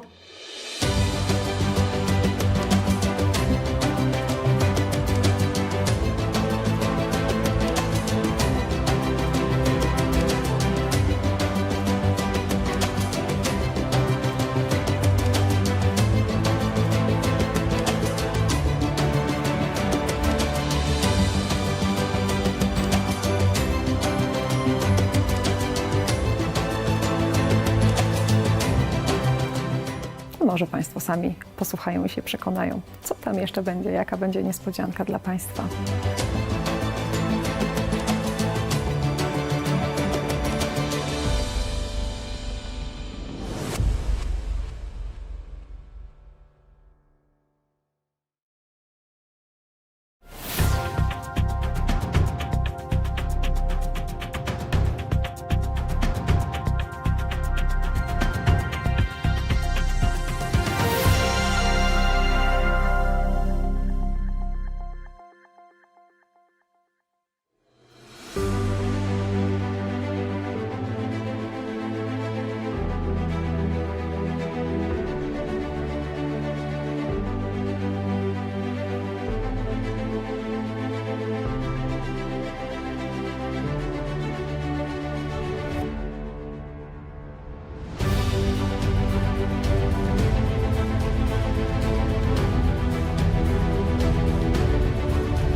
W Krakowie spotkaliśmy się na konferencji, w której uczestniczyli prezesi giełd regionu Trójmorza. Cała konferencja odbyła się pod patronatem i z udziałem prezydenta Rzeczypospolitej Polskiej Andrzeja Dudy. Cieszę się bardzo, że jesteście Państwo tutaj i że ta współpraca się rozwija. Chcę powiedzieć, że jestem nie tylko zaszczycony, ale przede wszystkim ogromnie zadowolony z tego, że mogę patronować Państwa spotkaniu. We are very happy about the position which was taken by Polish President Dr. Duda today, because he was very keen on development of the capital market, and I think he can serve as a role model for politicians in other countries of CE how to make our voice more loud in the European Union.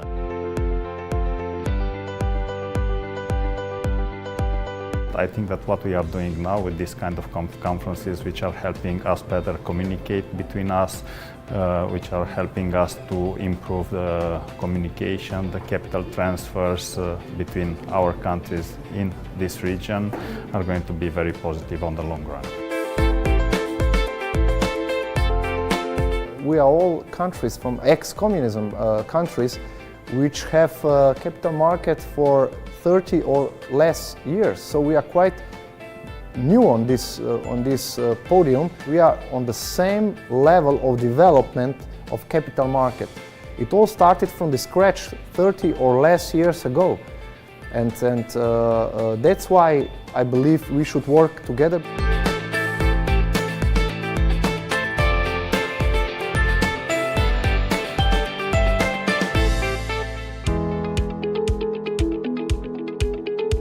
Dyskutowaliśmy szereg tematów, z których 3 wbijają się na pierwszy plan, czyli wspólna promocja regionu, budowanie marki Trójmorza w świecie inwestorów rynku kapitałowego, w globalnych funduszach inwestujących w akcje i obligacje, wspólne tworzenie produktów inwestycyjnych dla inwestorów lokalnych i globalnych, oraz zabieganie o to, by regulacje Unii Europejskiej były bardziej proporcjonalne i akceptowały różnorodność regionu Trójmorza.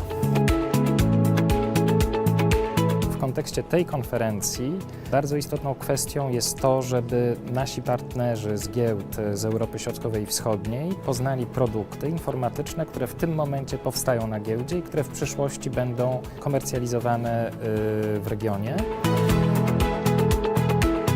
Jako giełda wzięliśmy na siebie taką postawę liderską, jeżeli chodzi o wdrażanie strategii ESG na rynku polskim. Też oczywiście mamy też zawsze tę współpracę regionalną, więc chętnie będziemy się dzielili też naszymi doświadczeniami. Jeżeli mamy mówić o tym, co jest aktualnie globalnym trendem w zakresie zarządzania zielonymi finansami, finansowaniem zrównoważonym, no to właśnie raportowanie ESG, w oparciu o które będą dokonywane nie tylko ocena wiarygodności spółki, ale także zwyczajnie ocena jej rentowności i tego, czy opłaca się w tą konkretną spółkę lokować kapitał.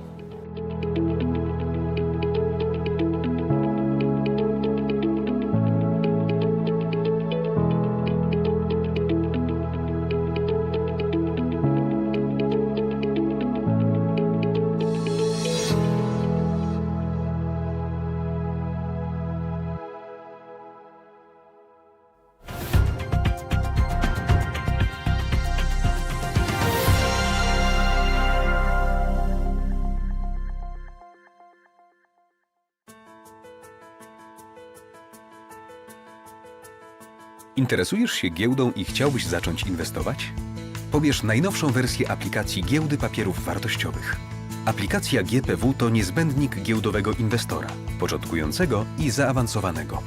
Dzięki niej zyskasz dostęp do danych z bieżącej sesji giełdy, aktualnych notowań instrumentów finansowych, wirtualnych portfeli inwestycyjnych i personalizowanej listy instrumentów, alertów, które powiadomią Cię o zmianach na rynku, aktualnych informacji rynkowych. W zakładce Rynki łatwo sprawdzisz notowania bieżącej sesji giełdowej, najaktywniejsze instrumenty oraz wartości bieżących obrotów. Możesz też łatwo znaleźć spółki, które zanotowały wzrosty i spadki w aktualnej sesji. W zakładce Notowania masz dostęp do aktualnych notowań wszystkich instrumentów finansowych dostępnych na GPW. Korzystając z funkcjonalnej wyszukiwarki lub opcji filtrowania wyników, możesz łatwo znaleźć informacje, których szukasz. W zakładce Moja giełda możesz tworzyć wirtualne portfele, dodawać spółki do ulubionych i śledzić ich notowania. Zanim utworzysz wirtualny portfel, w prosty sposób załóż konto w aplikacji. Dzięki temu będziesz miał dostęp do danych na każdym urządzeniu. W przypadku nowej instalacji dane zostaną automatycznie przywrócone. Zakładkę z ustawionymi alertami znajdziesz w górnym menu aplikacji. Nowe alerty dodasz na karcie danego instrumentu. Każda zmiana kursu oraz inne ważne informacje giełdowe trafią natychmiast na Twój telefon. W tej zakładce znajdziesz najświeższe informacje rynkowe z agencji PAP i ISB News oraz bezpośrednio ze spółek. Skorzystaj z wyszukiwarki, aby znaleźć te, które interesują Cię najbardziej. Aplikacja GPW to zawsze aktualne notowania z warszawskiej giełdy na Twoim smartfonie i tablecie. Pobierz aplikację GPW.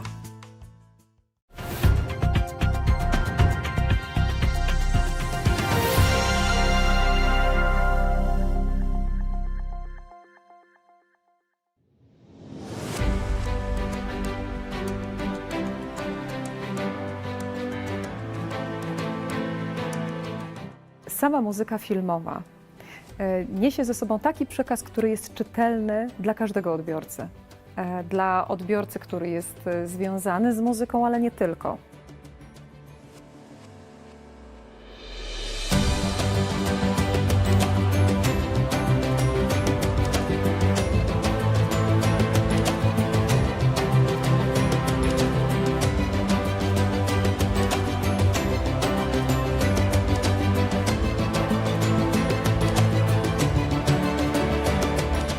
Projekt jest zbudowany z rozmachem, gdyż występuje Orkiestra Symphonia Baltica, wspaniały kompozytor, aranżer i jazzowy skrzypek Krzesimir Dębski. Także jest tutaj naprawdę śmietanka.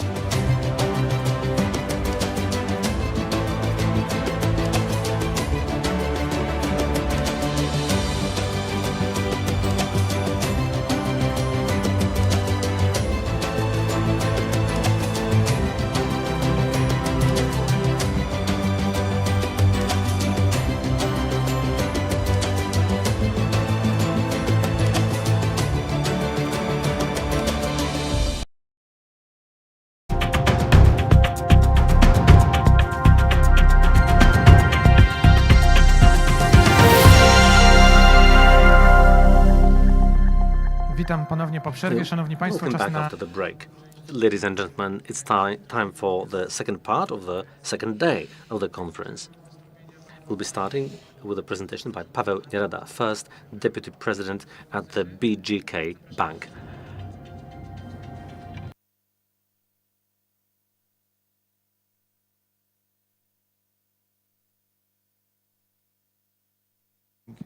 Good day, actually. There were two options to take, whether to do this in English or in Polish. So I've taken the easy one, and the presentation is going to be in Polish, but I understand you are provided with the translation, so I hope it's not going to be a big problem. So, I'm here to give you a little bit of insight about the, and now I switch to Polish as I promised. Right, ladies and gentlemen, let me say some words about the 3Cs Investment Fund. This is an initiative that the idea for came from our bank, the BGK Bank. Now, the fund was established in collaboration with the majority of developmental institutions in the 3Cs countries. Now, the idea behind all of this was something that I'm sure has been mentioned during the conference on many occasions, namely this huge economic potential of the region. As we all know, the 3Cs initiative is 12 countries, 3 sectors, and one goal, which is to stimulate economic growth, increase the dynamics, and all in all, it's all about improving and increasing the well-being of this part of the EU and therefore of the whole EU. 6 summits have taken place so far, the most recent one in Sofia, and then next year there's going to be one in Riga. Now, the potential of the 3Cs countries is indeed very large. As we arrived at this concept for the investment fund, we didn't want for this to be done on an ad hoc basis. So we did our own analysis of the potential, And indeed, it is very high. 111 million people live in the 3 Seas countries. The average GDP growth historically has been high at 2%, which is much higher than the EU average, and it's probably going to be even higher now after the pandemic. In terms of the area, it's a large region. The trade is also very high, although it is probably lower than it could be, especially when we look at trade between the countries of the region. It is estimated that some 600 billion euros will be needed for infrastructure investment in the region. From the point of view of an investor, that shows us the growth potential of the region. Now, we have got some other interesting analyses as well. This is the pace of GDP growth, and we can see that the 3 Seas countries in the orange group have the best of the 2 worlds. The economic growth is significantly higher than the countries of the old 15, which is the blue field. But the stability and the safety of investment has reached the EU levels. We've also looked at the dynamics of the GDP growth in our countries, and this has been compared to the GDP of Japan. And the starting point is achieving a third of the GDP of Germany. Croatia is a bit of an exception, as you can see, but that's a separate topic. But interestingly, all these dynamics have very similar characteristics to what happened among the Asian tigers several dozen years ago. So the potential is there, and in 2019 we asked Spot Data, a consulting company, to carry out a study of the investment needs of these 3 sectors that our 3 Seas initiatives is focused on, which is infrastructure, for transport, for energy, and for the digital. Altogether, we can see that we are talking about more than 500 billion euro just to level out the level of infrastructure development to what we already have in the so-called old European Union. And please bear in mind 2 reports. Number 1 of our PRE that was published here a year ago, and there's also the report of IMF that touches upon the needs and potential for growth of this region. By and large, this report is very much overlapping in terms of area with 3 Seas initiative.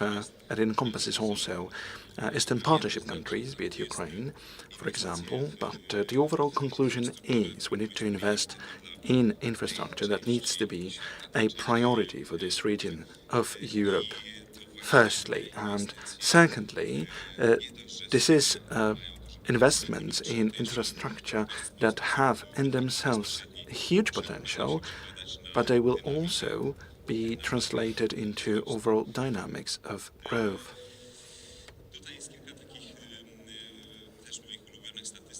There are some statistical data provided, time needed to cover the same distance from south to north between Göteborg and Barcelona. This is 2,500 kilometers. And Tallinn in Estonia and Constance in Romania. It is the equivalent in time that is needed to cover these similar distances. Those times differ tremendously. By car, we need to dedicate 30% more of our time in the latter case, and when we take into consideration railways, then it turns out that this difference grows by 80%. This is clearly an illustration how much potential there is to be unshackled. Just let me digress for a second, if you please. In 2018, in the summer season, I traveled by car to Tallinn and back. Then, in 2019, I went from Warsaw and left for Varna in Bulgaria. For all the countries, that was quite a loop that I made. And in Google, you'll get the estimated times of your travel. By and large, you can make up for it like by 10 or 15% of time savings. For some countries, 200 kilometers meant 5 hours, 30 minutes. It was a real time estimate, as opposed to what we have in Poland, what our experiences in Poland are. These times differ quite so much. And now, at the background of the discussions that we had, I don't need to tell you about energy. And we are not only limiting the scope to the energy generation question, we are largely diversified. There are many countries of this region, and historically speaking, we've based our energy system on fossil fuels combustion. But now look at infrastructure. Look at infrastructure and grids which we operate. And by the same token, as we spoke about infrastructure, the very fund works started in 2017. This is when the strategy came about. And I myself believe you can't have a greater example that would tell us what it means to have digital infrastructure already in place. The priority we attach to it has grown tremendously, and it is bound to be growing. Speaking of the very fund, our bank gave the idea away, and I must say we've been quite active throughout the last years. Here in the European Union, as well as in the countries of our region. We spoke a lot, we had numerous conversations, and so we came up with the idea that given so many experiences we've made jointly, as we've got, for example, the Polish Growth Fund already implemented, and furthermore, on a par with our development growth banks, we act together with our partners from Germany, Italy, France, in infrastructural funds, for example, Margaret Fund 2. Fund 3 is already in the pipeline, by the way. And ever since we've been speaking about these issues in the Three Seas initiative, now the conclusion came about we are ready with tangible solutions. So let's develop such an investment, infrastructural investment fund that would be tailor-made to cater for the needs that we actually have here in the region of Three Seas.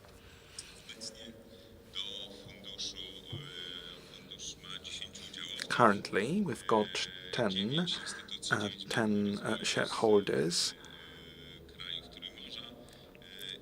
growth banks from the countries of Three Seas initiative, and there's one private investor joining in, which is in itself quite a pivotal aspect to be taken into consideration.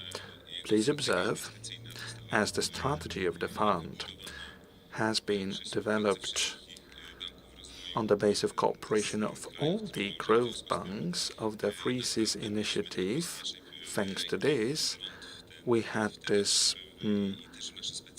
real insight into the needs which we have. It's very important in itself.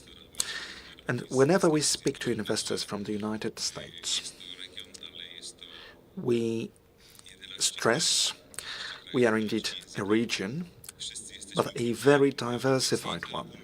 11 countries, 11 languages, all countries member states of the European Union.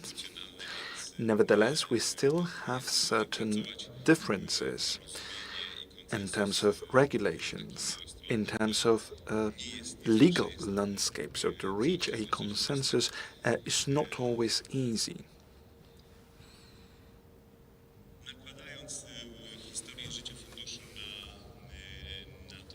On the one hand, we've got the life cycle of the fund. On the other hand, we've got the development and the evolution of the Free Seas Initiative. They overlap, and the fund's idea was actually born during the conference in Warsaw, and it is indeed within the members of the bank that we were witnessing the closed streets of Warsaw due to the Donald Trump's visit, and we thought we could encourage our colleagues to have it as a joint initiative. Next milestone is the Bucharest summit, whereby the letter of intent was signed, and so we started off our cooperation. And let me emphasize two things, two items. Number one, the entire documentation preceding the fund came about as a joint result of conversations between all the Free Seas stakeholders. It took us 9 months. It is quite an accomplishment, I must admit quite frankly. It's our common success, as we needed time to agree and develop the Margaret Fund strategy. And in the Margaret strategy, it took us 24 months, plus some buffer. Next, May 2019, this is when we create the fund together with the Romanian Exit Bank. And the same, still 2019, followed by the events of February 2020, the fund was rolled out.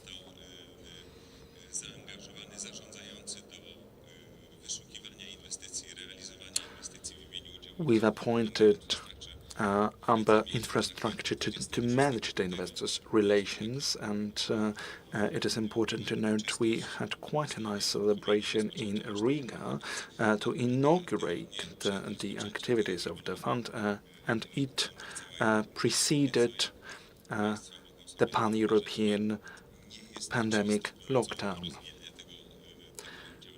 which it's not a secret did not play very much to our favor. Back then, we needed to consider 100 investment projects.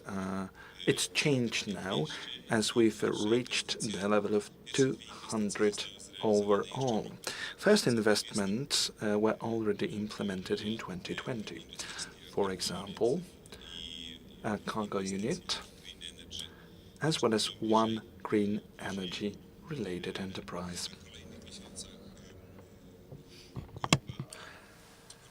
The following months saw the further growth of the investors' portfolio, originating from our region. And now we're in the process of encouraging private investors to join in. We've got one private investment fund who's joined us from Croatia. Notwithstanding this, our talks are truly global, and it is more than likely talks are going to intensify next year. The fund is a joint Free Seas initiative. Therefore, it is largely focused on these three priority sectors.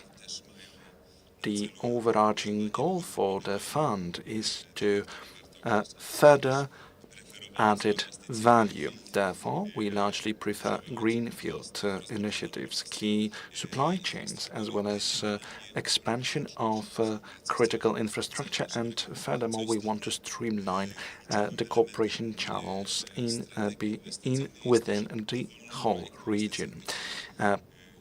Importantly, any investment project we'd like to invest in has to have an impact over at least 2 countries. Should it be limited to one market only, it would be not entitled to get our funding. To cut the long story short, we invest solely in projects that can better the stance of at least 2 countries. The more, the better, of course. And always we are focused on the 3 Cs initiative countries. When it comes to the fund itself, it was established on the basis of the Luxembourg law. Why has this been the case?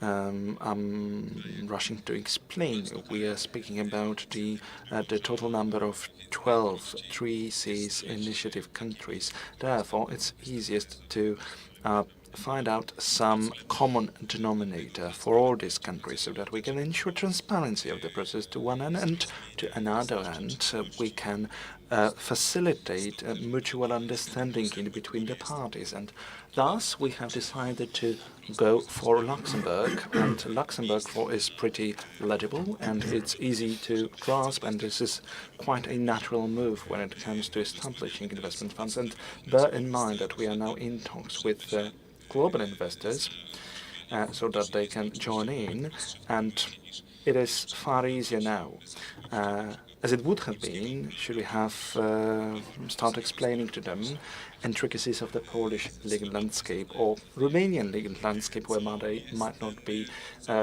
experts in. Importantly, it is our ambition to achieve between 3 and 5 billion euros within several years. Right now, it's about 1.2 billion euros. Dollars, or in euros, it's close to 1 billion. To be exact, it's 930 million euros that have already been committed. Now, in terms of the investment horizon, it's long-term, 15 years, and this is due to the type of investment. This is infrastructural investment, so we are talking about this longer time frame naturally. Now, importantly, this is a purely commercial fund. The investment strategy and our investment pledge that the manager has undertaken assumes a certain minimum rate of return from these investments. Strategically, across the fund, ROI should be between 12 and 15% in terms of the internal rate of return. And so far, the projects we have been investing in so far have been looking very well. Now, as an investor in the fund, I'm very happy to see it, but I'm also glad to know this before our talks with further investors. These are the sorts of projects that many people would like to participate in, and we are being approached by many other funds asking whether they could co-invest, or if perhaps in the future, if we have more projects to carry out, they might be invited to join in.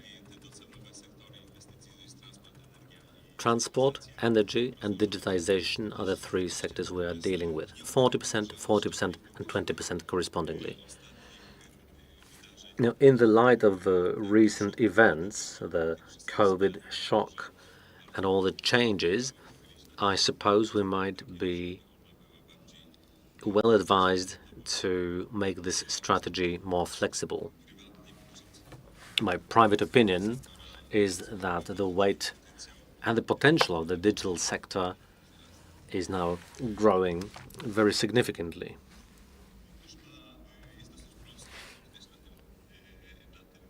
As you can see in this diagram, the fund is quite simple. It's pretty much like a limited liability company. The shareholders, the partners in the fund who are the partners are sort of like shareholders. We have the supervisory board, and as you can see,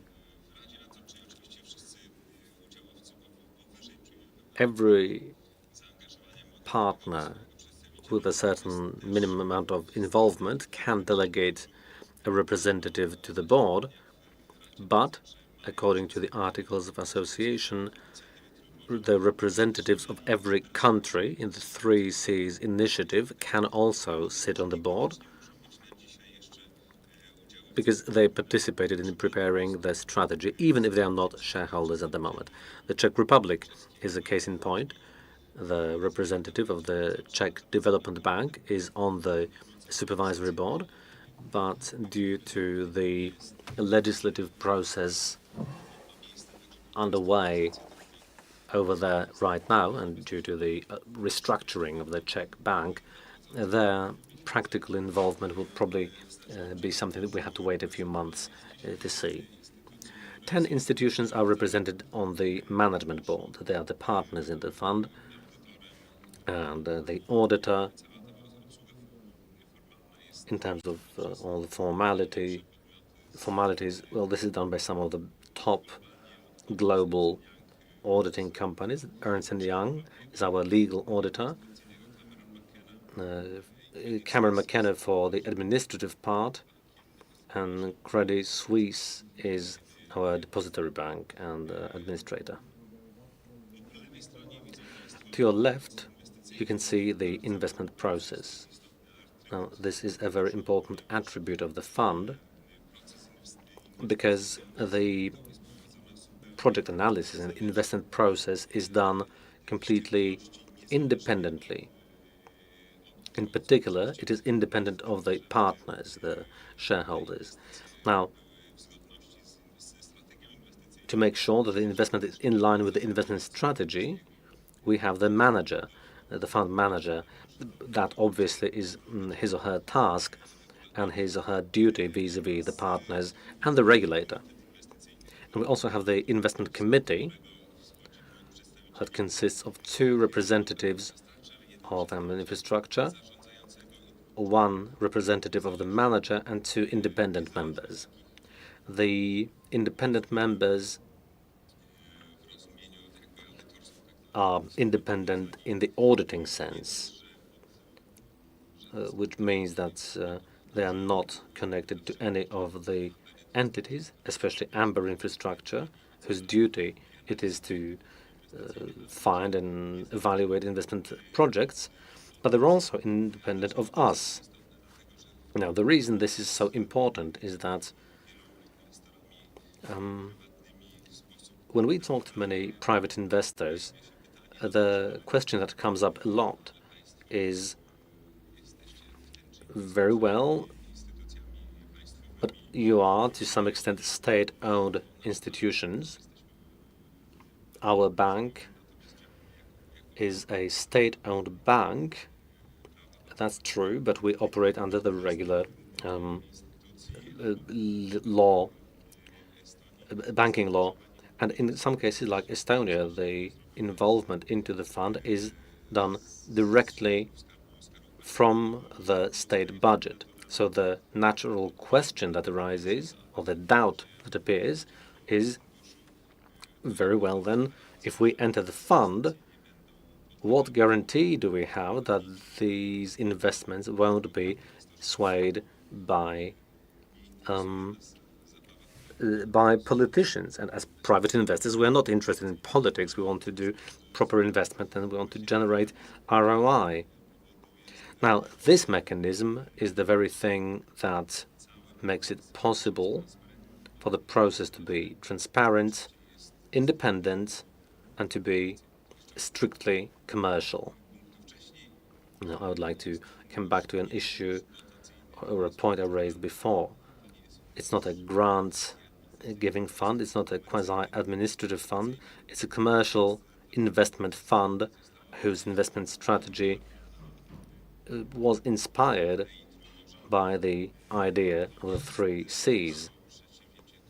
But it is a commercial venture that aims to generate return and at the same time to provide the added value for the economies of these countries.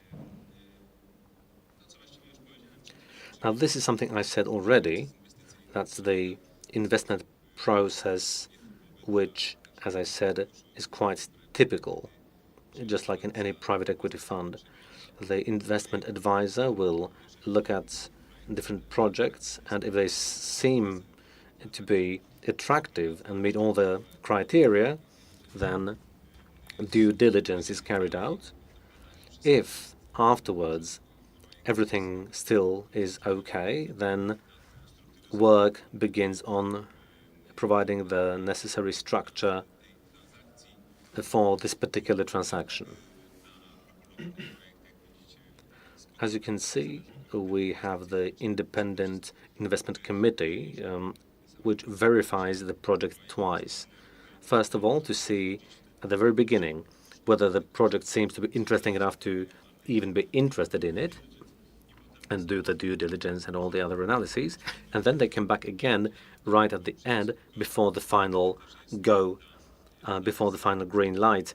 That's when this analysis is done again, and it is verified again, whether this is certainly what we want as investors. Now, right now, as of September, we have verified about 200 investment projects. 3 investments were carried out, and I feel that by the end of the year, 1 or 2 more projects should be begun.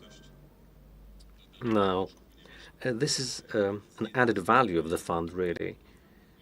On the one hand, let's remember that I showed in the previous slide that our investment needs are to be in the region of 600 billion euros in the region. Now, whether the fund has 1, 3, or 5 billion, well, it's just a statistical error in this context, and this shouldn't too significantly impact the situation. It's worth emphasizing that this has a very important complementary influence, because it can be the initiator for other infrastructural funds and EU funds and direct funds from the state budget as well, whose activity is absolutely necessary for these tasks we described earlier to be carried out. But as the fund invests in other projects, it also has the power of leverage. Any capital investment by the fund is also has the lever of the debt on the level of individual projects. So 1.5 billion euros can translate into a much more significant impact when we look at the investment itself and the positive economic outcome of this activity. Now, to wrap it up, let me just tell you what we have done so far. 3 investment projects, and it so happens that each of them is in one of our strategic areas. Cargo Unit is a Polish company that operates on the market of the train engines and generally the rolling stock. And together with the fund, they are now developing quickly in other countries here in the 3 Seas region, and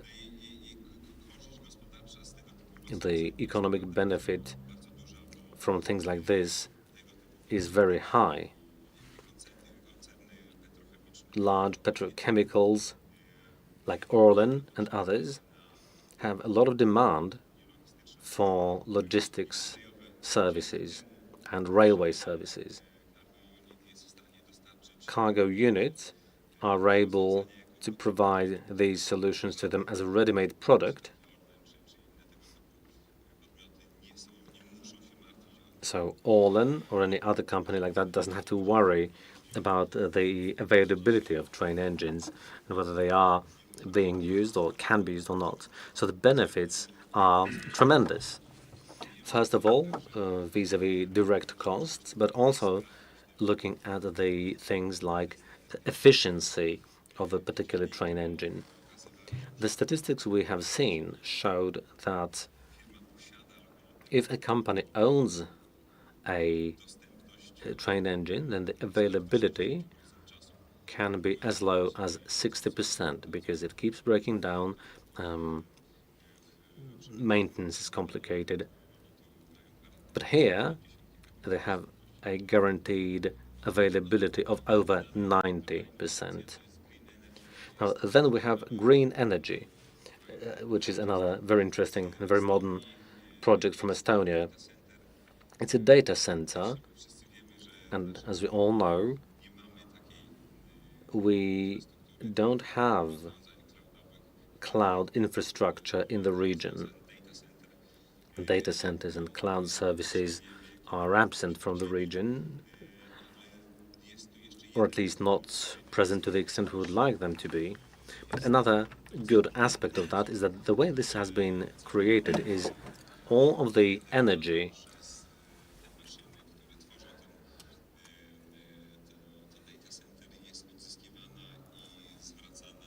all the heat energy generated by the servers is recuperated and goes back to the grid.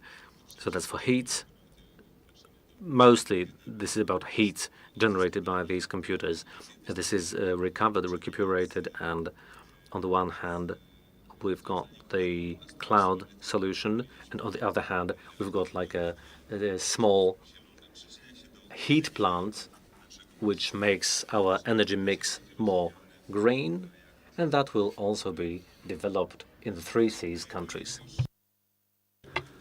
NRI stands for this energy sector investments. These are solar parks specifically, and for the time being, they are going to be developed in 3 countries of the region. What's in pipeline, though, is other 5 applications in the countries of the 3 Seas initiative, including Austria as well as Romania. That's the current state of play, ladies and gentlemen. I believe that the investment fund of the 3 Seas initiative, where we act as the originator and an animator, is pretty much a tangible dimension of this cooperation, as it does combine the commercial part and what we see as a platform for dialogue, for conversation, and therefore we can pretty much untap the economic potential accumulated in the region. So it is my firm belief that yet another locomotive booster for this region's cooperation shall be the exchanges cooperation. And this is my wish to all of you. Thank you. Thank you very much, President. Paweł Nierada, the first President of the Board at Bank Gospodarstwa Krajowego. Ladies and gentlemen, we are about to start the next discussion panel. A regional index, global challenges, the region's champions. I'm looking for Peter Niklewicz from the Warsaw Stock Exchange. I'm handing over to you as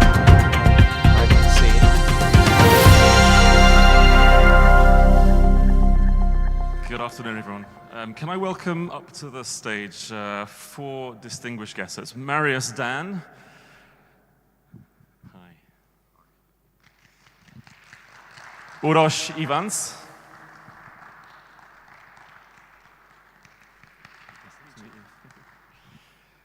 Marko Čižmek.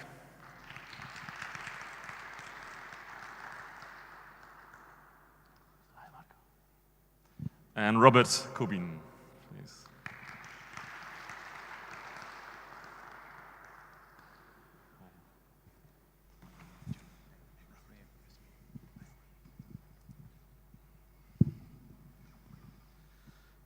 Gentlemen, the audience, so let me just check the timing. So I think this panel may end up being a little bit shorter than we planned, so I don't know if that's good news or bad news for whoever's participating and listening. But can I just go a very, very brief introduction of really your name, your organization, and your role within your organizations. So maybe starting with you. Sure. Thanks, and thank you for the invite to be here. Congratulations to the Warsaw Stock Exchange.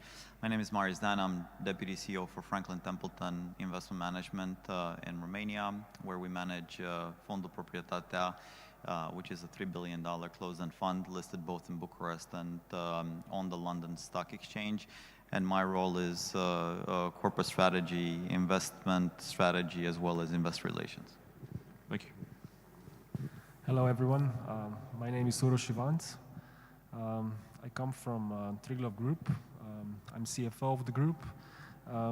We do insurance and asset management in Adriatic region. We have about roughly more over than 2 million clients. I assume a typical CFO role in the group. Thank you. Hello, my name is Marko Čižmek. I'm coming from Valama Riviera, which is the largest hospitality group in Croatia. I've been witnessing the development of Croatian capital markets for more than 25 years. I worked in investment banking, in fund management, but over the past 20 years I'm in corporate finance. So it's a great opportunity to be here. The first panel was about the infrastructure, let's put it this way, about the stock exchanges. Now you have the issuers. So I just reckon that what we are missing are the investors or the guests, maybe next time as well. Hello, my name is Robert Kubin. I'm a Chief Executive Officer of TFI PZU. PZU, I think, is a very well-known company in Poland, but for the colleagues from other countries in CE, it's a financial conglomerate, predominantly insurance company, by fact the largest one in the region. But also we have 2 other banks in the group, and we have asset manager, and this is the part that I'm representing. And many thanks for the invitation. I appreciate it. Great, thank you.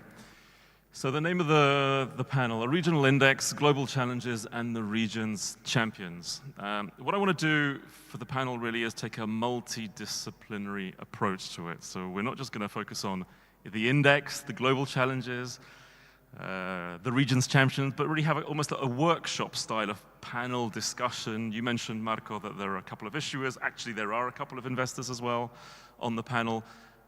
And prior to this panel, we obviously had all the exchanges from the region discussing the issues and the challenges and the opportunities that they face. So before we get to maybe some of the topics that we had previously discussed, at least via email, how's it been over the last few months? I'm going to mention the C word, COVID, coronavirus. How have your businesses coped? And what are you kind of looking forward towards in terms of 2022? Sure, I'll start. For us, it's been, I would say, a seamless transition from working in the office on a daily basis to working remote. I think we're in a privileged situation, some of us, to just be able to unplug our laptop and stay at home in front of the screen, which is the same thing that we would have done in the office. So we haven't seen a huge impact on that side of the business. It's been very, very seamless. When it comes to the portfolio that we manage, because we have exposure to the energy sector in Romania, transportation, infrastructure, as well as some industrials, it's been similar to what we've seen in other countries. Energy has done fantastically well. Our companies are really benefiting from what we're seeing now in Europe, the increase in energy prices. And then for the airport, it's been a huge struggle. Traffic at some point was down 99%. So there were very, very few people traveling in the airport. But we're seeing also a very strong recovery as vaccination rates are increasing. People are more willing to travel. People have started to learn to deal and to live with the virus. So I think even though Romania right now is going through a wave 4 and we have a record high number of cases, in the airport the numbers are even better than the record high year in 2019. And we think that this is going to continue. Looking forward in 2022, our goal is to list some of our largest assets that we have, especially Hidroelectrica, which is a pure hydropower producer.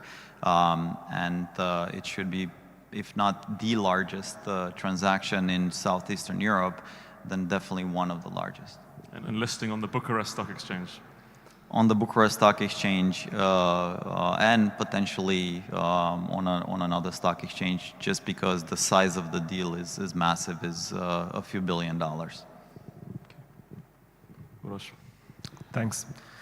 Yeah, well, it started really as a stress for us because obviously we are a very big portfolio investor as an insurance group and asset management group. So we did a lot of stress tests and everything, and then later on it developed really favorably, as we all heard on the panel this morning.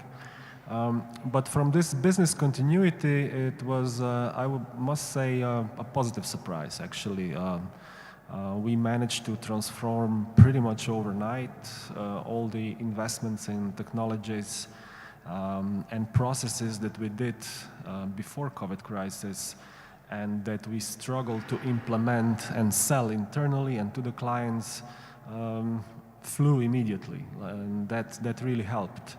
The business was still okay. What was interesting for our sector, and that I think goes for the whole industry in Europe, is that there was not so much volatility as it was experienced in the general economy. So no big fall in demand and in sales, and then a big bounce like we experience and see this year, and how the expectations are for the next. So there were stress, and but it was relatively low volatility in business.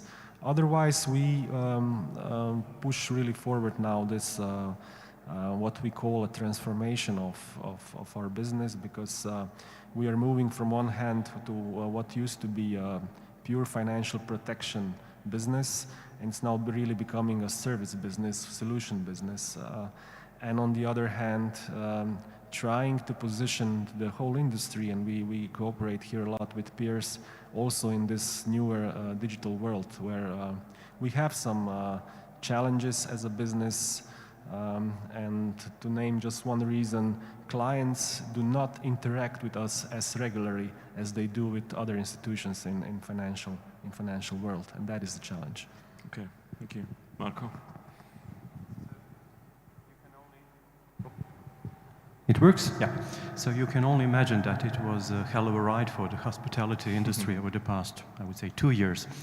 One of the most severely damaged and hurt industries was hospitality.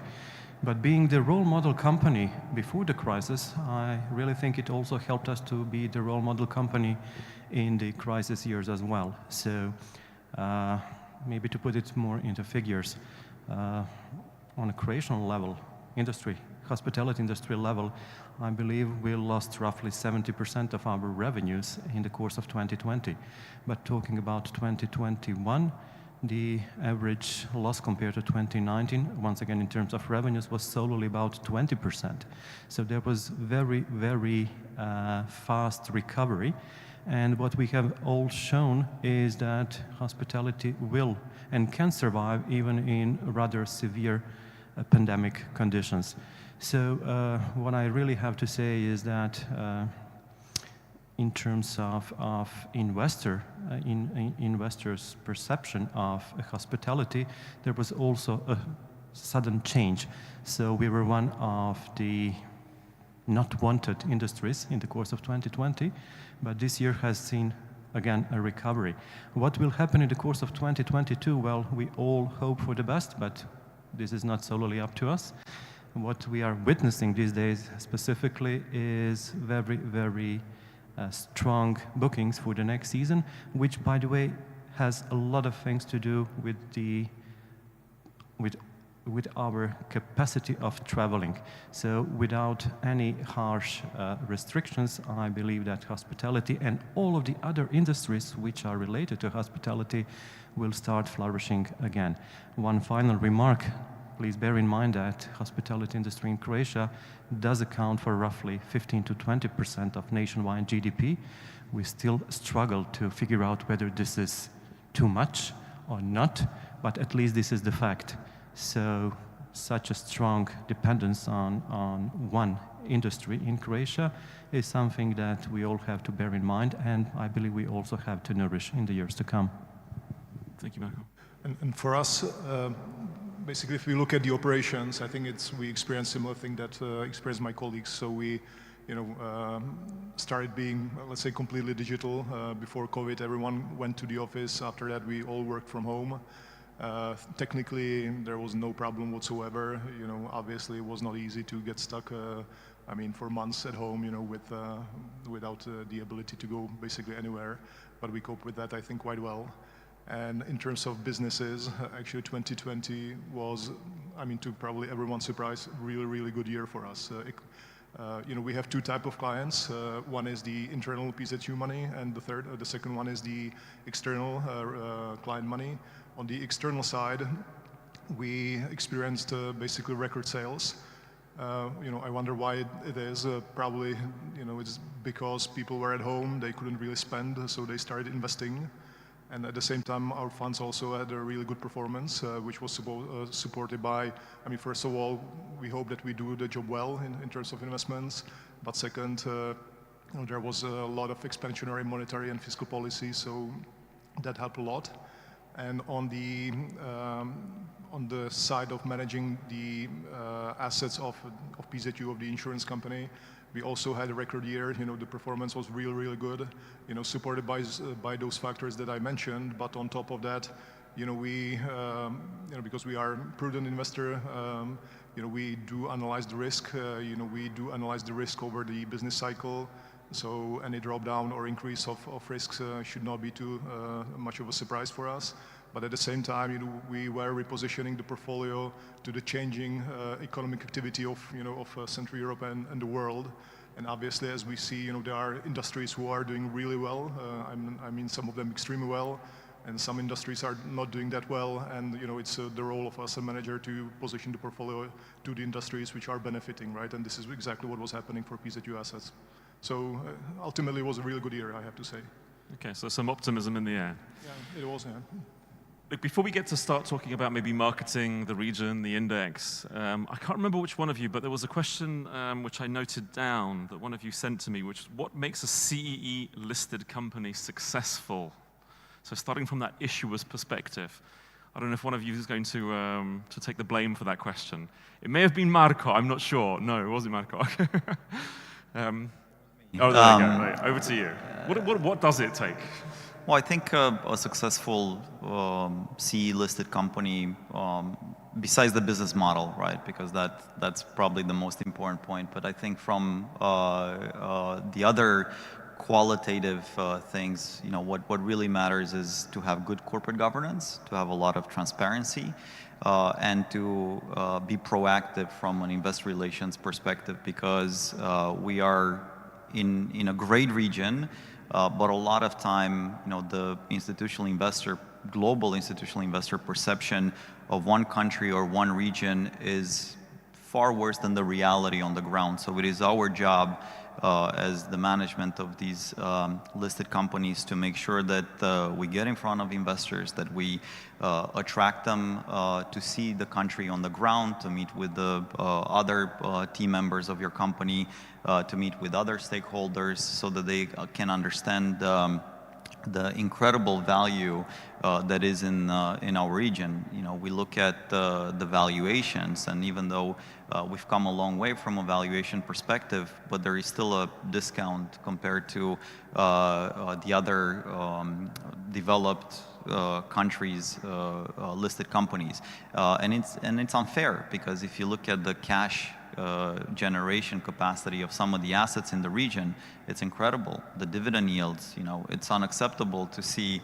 a company trading at a 3% or more dividend yield in today's conditions. So it falls upon us to make sure that investors are aware of the value that is in these assets. So I think all these ingredients should contribute to having a successful CE company.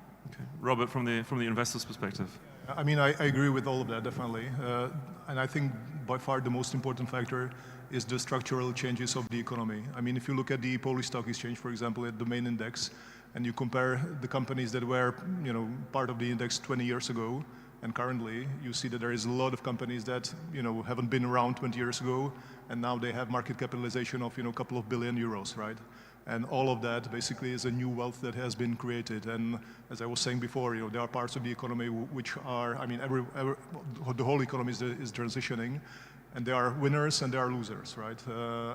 It's great that actually there are more and more winners in this region, you know, and the successful stock exchange, you know, is one of the main reasons, or one of the reasons why, you know, this is the case. Because there is a lot of, you know, private equity companies, for example, focusing on Central Europe. Venture capital companies are also trying to focus on Central and Eastern Europe. You know, ultimately, they try to do IPOs, right? And that's the, you know, the job of the stock exchange to support those. And this is happening. So, and that is great. It's really great to be part of that. Okay, thank you. I couldn't agree more with what you said. And especially in these days, because you know, all the travel restrictions made it really harder to organize these investor conferences and meetings and stuff like that. And that's what I believe we recognized quite early. So we actually introduced new activities in our IR that we didn't do before, like quarterly conference calls and stuff like that. So when we've been calling and writing investors, do they need, you know, some information, can we support them, and so on and so forth. Because what we saw is that on those organized events, where you would expect, because they're more comfortable from, you know, your home computer and stuff like that, there were less interest, less attendance, which was quite interesting. And that's why we decided to take more proactive approach, because we believe that, you know, the story is definitely there, as mentioned.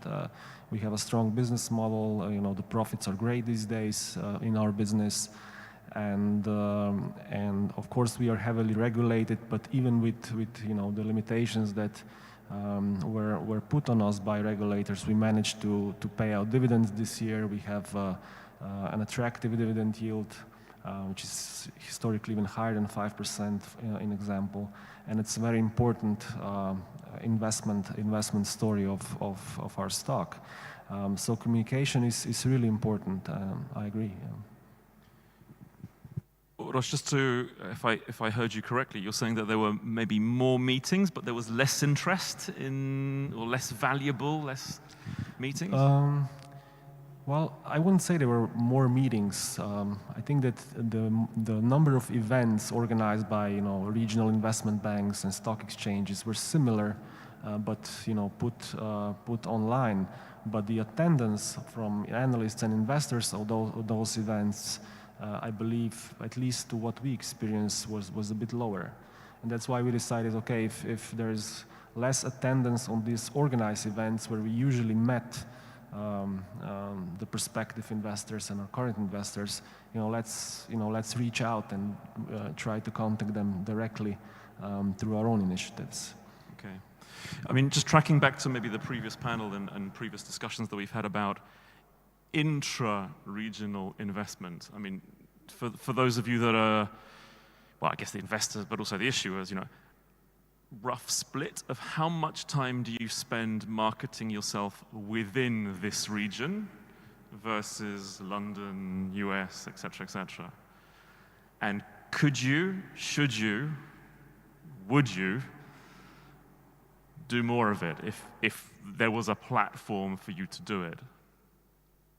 I think, I mean, for us, I used to spend before the pandemic probably 150 days on the road doing roadshows, around 500 investor meetings per year, because, you know, we are in a region where politics is quite volatile, and through our portfolio we are exposed to the Romanian politics. So especially during the toughest times, I feel it's very important to be proactive and go out, be in front of investors, make sure, you know, they understand, and you know, help them separate the noise from what's actually going on in the underlying holdings. So my time was probably spent 80% in London and the US, and 20% for the region. But to your question, I think it's very important because the region is growing from an asset management perspective. I look at the dynamics in Romania. The local pension funds have inflows of around $2 billion per year. So obviously they are growing, and we are seeing them becoming larger shareholders in the fund.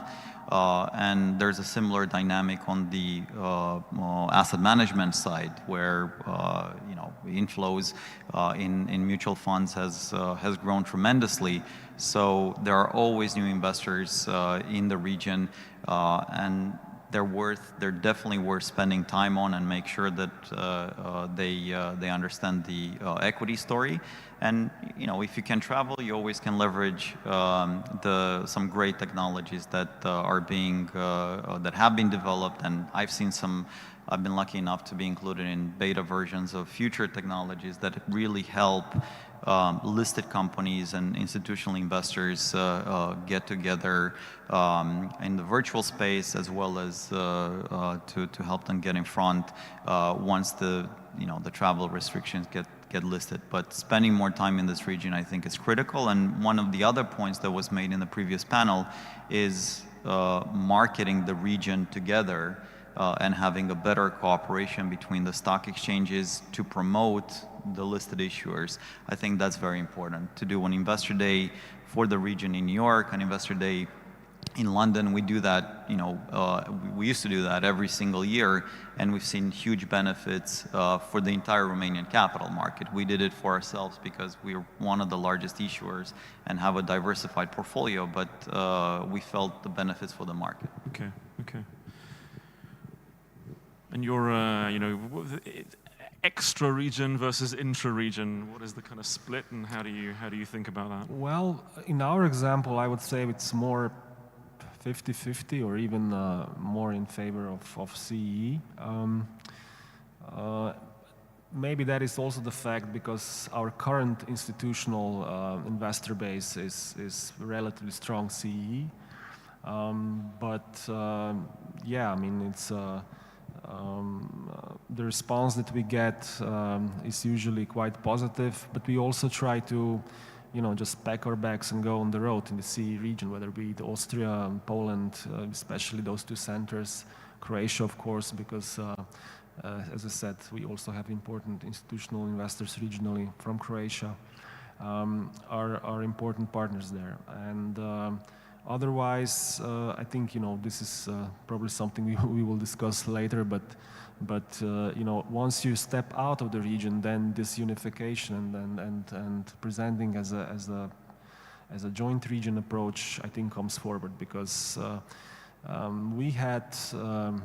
we had many meetings and many interest from also from, let's say, overseas analysts and investors, but they usually, at least in our case, do not seek, let's say, some kind of a general regional exposure, but they try to cherry pick, and they know what they want, and they just, you know, they're a really opportunistic investor, and those are not the one you target. You want to, you know, I think they know where you are, and they will find you. But the ones that look to you from distance and have all this judgments about who you are and what you do and what your corporate governance looks like and stuff like that, those you have to address as a region, I think. Okay. Marco, same question. To continue, so I would say that a decade ago, the split was roughly 50-50 between overseas and more regional investors. I also believe that all of us do pretty much the same job, but where we differ, of course, is the market cap and the investors that we are attracting. So these days, I would say that predominantly regional investors are the ones to whom we are talking and who are we facing. Maybe it even goes up to 70-75%. Specifically in the times of this crisis, we've seen major influx of regional investors. And just one step back when we were discussing what is a necessity to not only to attract, but how to grow your companies, coming from a rather shallow market, and Ivana is missing. Okay, Ivana Gajic, CEO of Zagreb Stock Exchange. So I have to say, coming from a rather shallow capital market in Croatia, there is also one cent which I believe we all vote for, and this is liquidity, specifically in the times of the crisis. So how to maintain liquidity, or where to find the liquidity? Which investors are more inclining towards investing in neighboring countries? Will we find those overseas, or will we find them in this very region? So for our case, I would say that the regional approach is the one that we are pursuing for the time being. Okay, thank you. And Robert, from the investor's perspective, this is interesting. Yeah, exactly. Yeah, thanks, Peter. I wanted to say that I'm not representing PZU as a group, but the subsidiary, which is the asset management piece. So I'm not going to talk about the investor relations of PZU. I mean, it's a publicly listed company, both with dual listing, in Warsaw and in Frankfurt, but this is not my jurisdiction, so I will leave that to some other representatives of the company. I'm representing the investment part, and let's say we have two types of assets that we invest into. One is public, which are like the traditional ones, so public equity and fixed income, bonds, etc. There, the focus is obviously on Central Europe because this is where the currency of liabilities is. It's a zloty, Polish zloty liabilities, right? So we need to have natural hedge. So when we invest here, but at the same time we have, let's say, global overlay. So we invest across the globe, basically.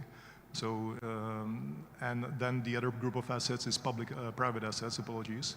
And private assets, not sure if everyone understands what it is, but those are real estate, private debt, private equity, infrastructure investments. And here we have a Central European focus, or maybe Polish focus.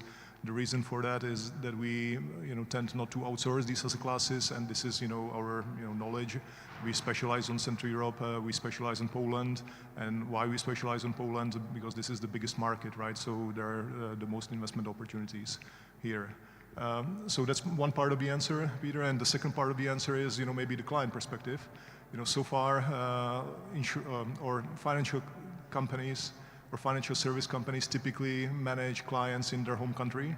But I think there is now time to change that, and we as PZU Asset Management, we will try to focus on foreign clients as well, not only the local ones, because we believe that now is the time that we have the brand name, the sophistication, and the market is sizable enough, that it's a good investment opportunity from foreign investors to come and invest their money in CE. So this will be most likely our focus in the upcoming years as well. Okay, thanks, Robert. Maybe moving on to the CEE Plus Index. Back over to you, Robert, actually. People in the room will be pretty familiar with the index, of course, but people maybe who are watching online a little bit less familiar. So how does that fit into your portfolio of investments and opportunities? Yeah, the most important thing is, I think, as a prerequisite of the index, and I think this is resonating, I think, throughout the discussion. But we are operating in a very successful part of Europe, but also globe, right? Again, apologies for talking about Poland all the time, but the GDP growth has been, I don't know, on average 4% over the last 25 years or something. So a real success story, right? The financial market is getting more and more developed. As I said, we have stock exchange, obviously, we have public assets, we have private assets, there is, I would say, even significant activity of private equity funds, venture capital is starting to grow, etc. So it's a success story. But it's a success story from, the CE perspective. From the foreign perspective, we are still a tiny region, right? So in order to take advantage of that, I think we have to merge and cooperate. And that's the reason why it makes sense to create such an index. And when you speak, for example, with portfolio managers from, let's say, Western Europe, etc., they always tell you, for us, I don't know, Czech Republic is great or Poland is great, but we don't want to focus on a single country. We want to focus on the region, and then this is the way to attract foreign investments. Okay. So that's the story behind it. Okay, and as issuers, as part of the index, how do you think about it? How do you engage with it? Anything that's well, I think it's great for especially for retail investors, for certain institutional investors that want to get a diversified exposure to our region, to have this possibility.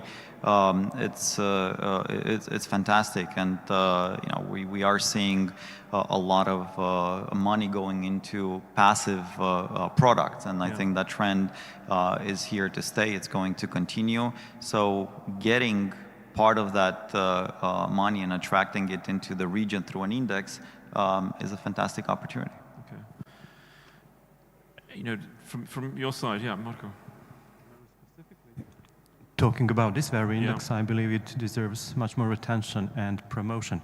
So talking to our investors, none of them were tracking it, none of them were based or benchmarked against this one. So which virtually tells us all that, like any other index, like any other product, this one needs to be marketed as well. Being, as an issuer, being a part of a number of other indices, we have no doubts about the model. So we will gladly support it from our side as well. You also have to tell us how to perform better in a way of being included to a number of and zillions of other indices that exists on a worldwide level. But once again, talking about DC Plus, attracting regional investors needs to be somehow aligned with regional indices as well. Okay. My opinion is similar. So we fully support the idea. We think it's a great idea due to all the things we've heard and talked also on this panel today. And I agree with what Marcos said. I mean, it's something that looks prospectively as a good proposition. It has not reached at least our audience yet, and there I think we all have a lot of work to do. We saw today and that it's a political idea. It's also which is fine because it does target also economic goals that we are all interested in. It's supported by infrastructure, so the stock exchanges, there are projects there, they think what to do and what to do next. And I believe 2 years ago, there were some initiatives of how to support it also from issuer business side. And I think at least, especially marketing and promotion was the main purpose. Fortunately, that died a bit, probably because of the crisis and everything. And I think there's probably the next step where we have to move. Okay. Robert, if I can go back to you, just based on the issuers as part of the index, they great idea, gone well, but room to grow. What do you think? How far can we take this?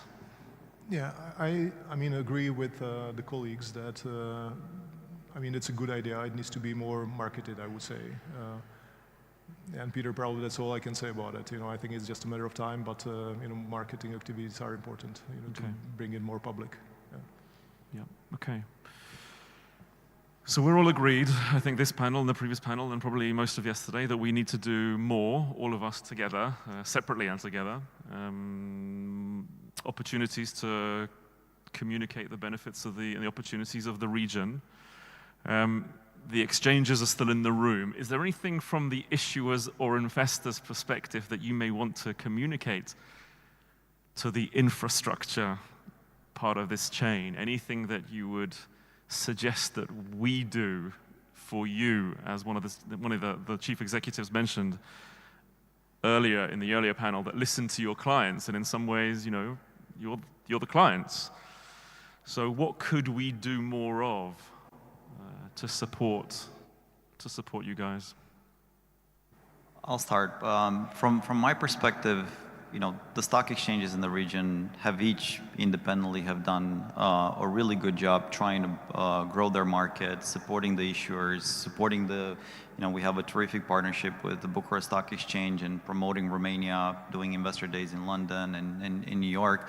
I think, you know, the next step, that the stock exchanges can take is to offer more technology to the issuers, technology that helps them get in front of investors, because, you know, we have to be honest. MiFID has had a huge impact on research coverage. You know, we're one of the most liquid stocks on the Bucharest Stock Exchange, but we've seen our coverage drop from 15 brokers to 3 or 4 that actively cover us. I cannot imagine, you know, the situation that some of the small cap companies are in, micro caps.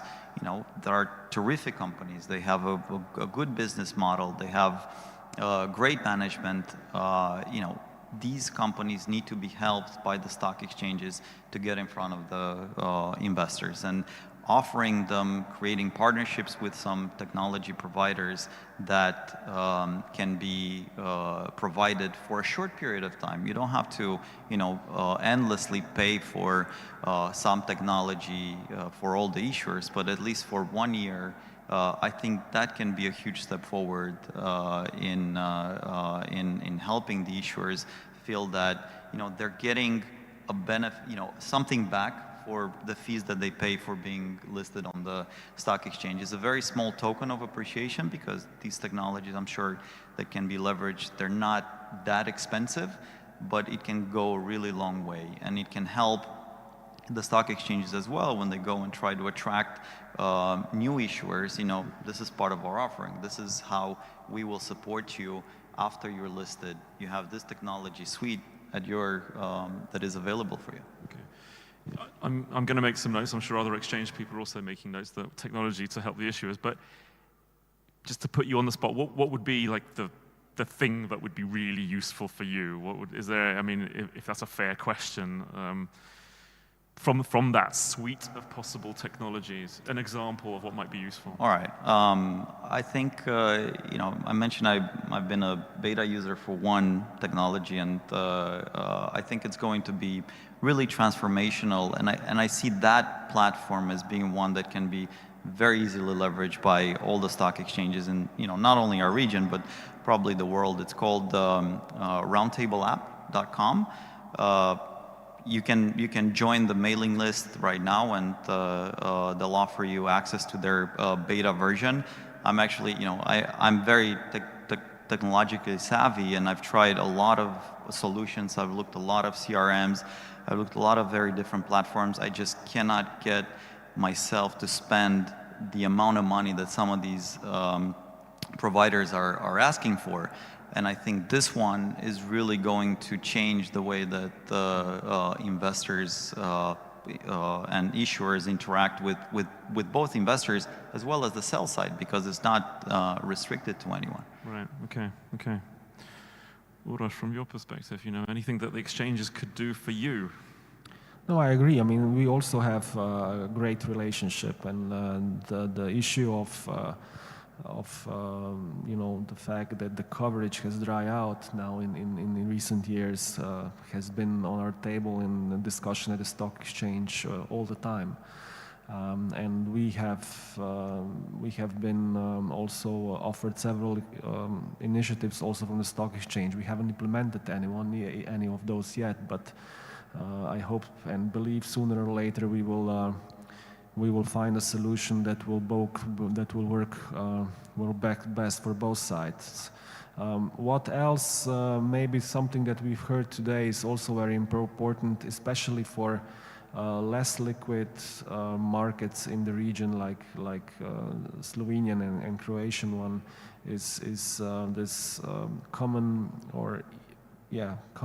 access. So it's yes, we can promote ourselves as a region, but if you're an investor in London, you have to have a totally separate solution to access the Ljubljana Stock Exchange, an example, with different procedures, different fees, and so on. So it's I think that should be something that needs to be addressed. Marco. Okay, maybe to continue with our remark, Valamar Riviera is the most liquid share on Zagreb Stock Exchange, and we also used to have great coverage. I believe it was 8 or 9 research papers on this one, and it fell down to 3 to 4. Post-MiFID II. Yeah, just as a fact. Yeah. So once again, we are all in the same boat. With regards to cooperation with stock exchange, specifically the local one, it's all fine. So we are getting all the assistance that is needed. What I fear is that there is a struggle or fight that we can't win. And this is one, I wouldn't call it with the regulator, but with the regulation. And the regulation for the issuer is, again, dramatically and rapidly changing. So it's becoming costly. And it's not that I would like to fight the regulation. Of course, it's not that we would like to get rid of it.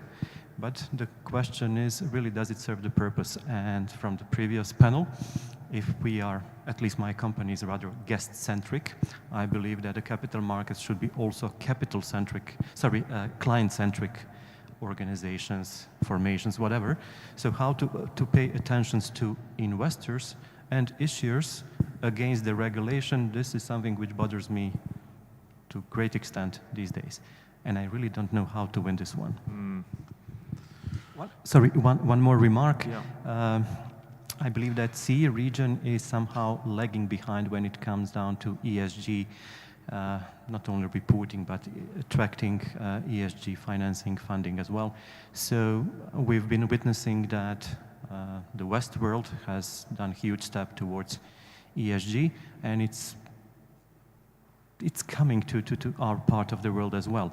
But if we are not fast enough, and this is also where I see some rooms for improvement or potential more cooperation with the stock exchanges, is ESG predominantly. Okay. Robert, maybe over to you, but also to touch on Marco's point about the growing importance of ESG, if you could just bolt that onto. Yeah, exactly. I wanted to talk about ESG then because that's a very important trend. I think, stock exchanges ultimately are a function of what's going on in the, economy, right? And on one hand, to have a properly functioning stock exchange, you need to have a certain number of companies who are, growing, interesting, successful, etc. And I think this is happening. That, as I was saying, there are companies who are worth a couple of billion euros. They haven't been around 20 years ago, etc. So I think now, we see the fruits of that trend. The other thing, you need these companies, but also you need someone to invest into those companies. And for that, you need to have the other part of the financial infrastructure, which mainly needs to be supported by the ability and willingness of the people to invest and save, right? So what we need is we need to have a stable economy. We need to have a proper pension system. I think that's a prerequisite number one, for a successful stock exchange market in Central Europe. You need to have people who want to invest, who think long-term, who are rich enough to invest, who can take volatility, etc., etc. And I think on the investment side, we are not there yet. I mean, the investor base among retail clients is growing, but it's not there yet because people are not sufficiently rich, right? They have short-term thinking. Pension reforms have been around in a couple of countries, but not everywhere. And I think this is the part where we should focus. And a last thing is, the whole world is changing. There are new trends coming, and we need to face them, positively. We cannot be, protective against them. ESG is one of the things. And I have to say, for example, that in PZU, ESG is one of the key topics. So I would a little bit argue with the statement that ESG is not an important factor in Central Europe. I think actually it is a very important factor in some parts of Central Europe. And you can view it as a threat, right? But I tend to view it as an opportunity. And I think this is going to reposition the market. This is going to create new investment possibilities. You know, there is the whole energy transformation. You know, again, there will be a lot of possibilities to invest. We just need to grab them. There will be also a lot of competition because there is, you know, too much money around and too few deals to invest into. But this will be changing as well. Okay, thank you. And coming back to you, Jens, ESG, how much of your sort of brain bandwidth are you spending on thinking about ESG issues? Actually, a lot, and more lately. I mean, first of all, yes, there is you know, regulation is always coming, and also you know, it has fully stepped into this field as well. First through asset management, you know, there are some commitments there. I think insurance sector as such is probably right behind it, and they're just preparing this. We struggled a bit because there were different, let's say, standards flying around. You know what ESG is and how to structure this and that, how to measure this and that. But we slowly are coming to let's say, some mainstream standards that we are implementing. So we as a group, in example, you know, are now publishing principles, policies in terms of ESG. We are behaving accordingly on asset management part. We are still exploring how this fits into day-to-day operations in our insurance part of business. You know, so you know, do you suddenly not insure any clients anymore? Who and on what basis? But it will be resolved soon. But it's an important topic. And following what was just said earlier, it is also our experience that, you know, there's a lot of ESG money out there. If you're an issuer, especially on the debt capital markets, an example, we do not issue a lot of debt, but in the last round, you know, we were road showing around Europe, and we felt that, you know, if it was an ESG eligible security, it would have an enormous interest. Much greater than it actually had, that one. Yeah. Okay. ESG obviously is a critical topic, and there's a lot of money flowing into ESG themed funds. That's for sure, and we have to do our best to attract part of that money into our region. For us, you know, we are a closed-end fund. We're listed on the Bucharest Stock Exchange, and I think the Stock Exchange has done a terrific job engaging with the issuers, trying to educate them on the importance of ESG, helping them to get prepared for the future. And we've done the same thing with our portfolio companies, because we have a couple of large ESG funds in our shareholder base, and for them, the critical point was not the rating, was the structure of the portfolio. And the moment when we started selling down a small stake in one of our holdings, which is OMV Petrom, it's the largest oil and gas company in Southeastern Europe, they were able to argue in front of their investment committee that, look, this is the direction, the exposure to oil and gas is decreasing, so we can also increase our exposure to Fondul, which was really great to hear, because I think US investors have a little bit of a more flexible approach than the European ESG-focused investors. But for us, as we're preparing Hidroelectrica for an IPO next year, that is a huge potential target of demand in the IPO. So we want to make sure that the company is doing the work now for an IPO that takes place 9 months later, that they are prepared and they refine and they emphasize the ESG angle of this story, because it's there, and it would be a huge missed opportunity if issuers don't do that, don't try to see what can we change internally in order to appeal to these guys. Okay. Gents, in terms of the G of this panel, I was told that we had to finish half an hour early, so 1:30. So it's the next few words that stand between us and lunch. So thank you very much for your time. And thank you very much to the audience. So.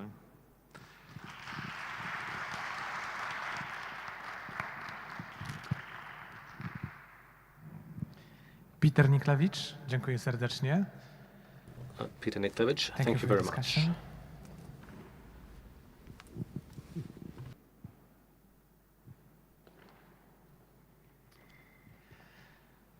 Szanowni Państwo, Ladies and gentlemen,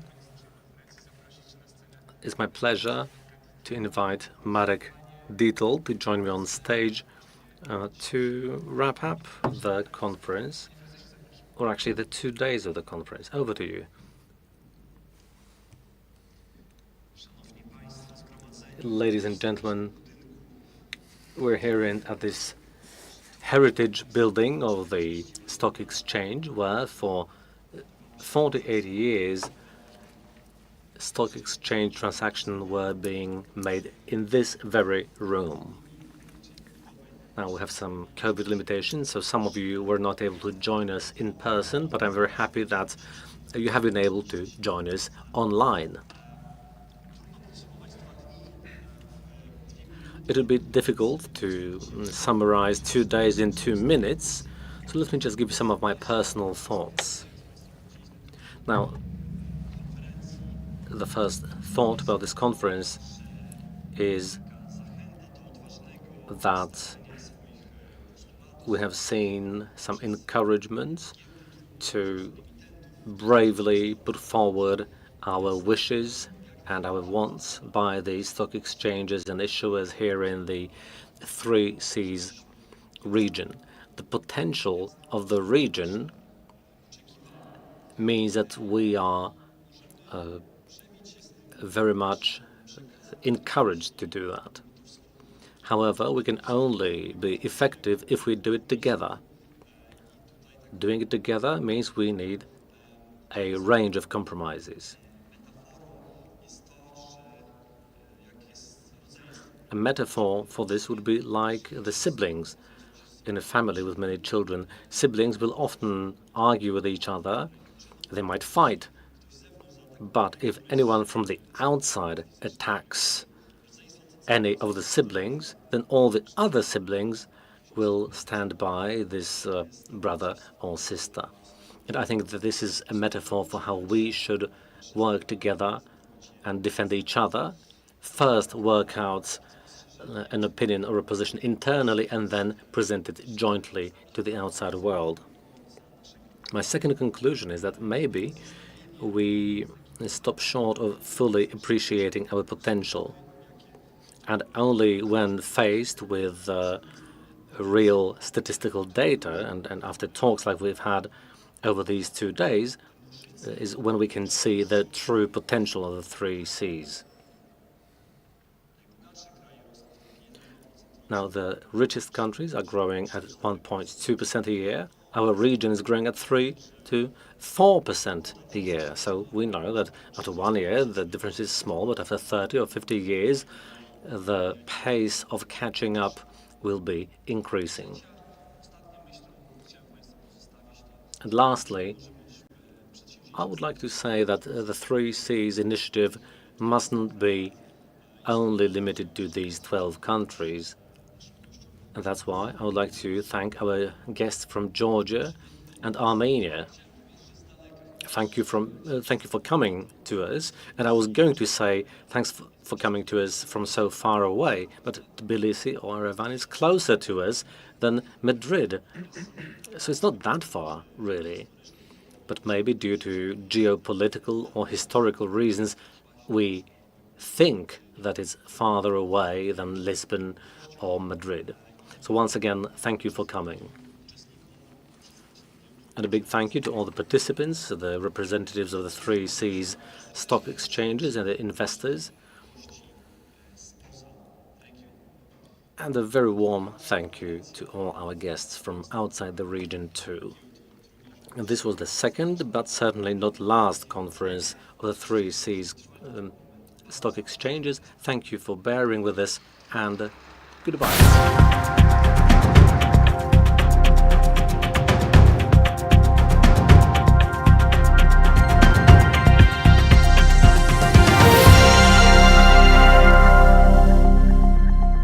Dziękuję panie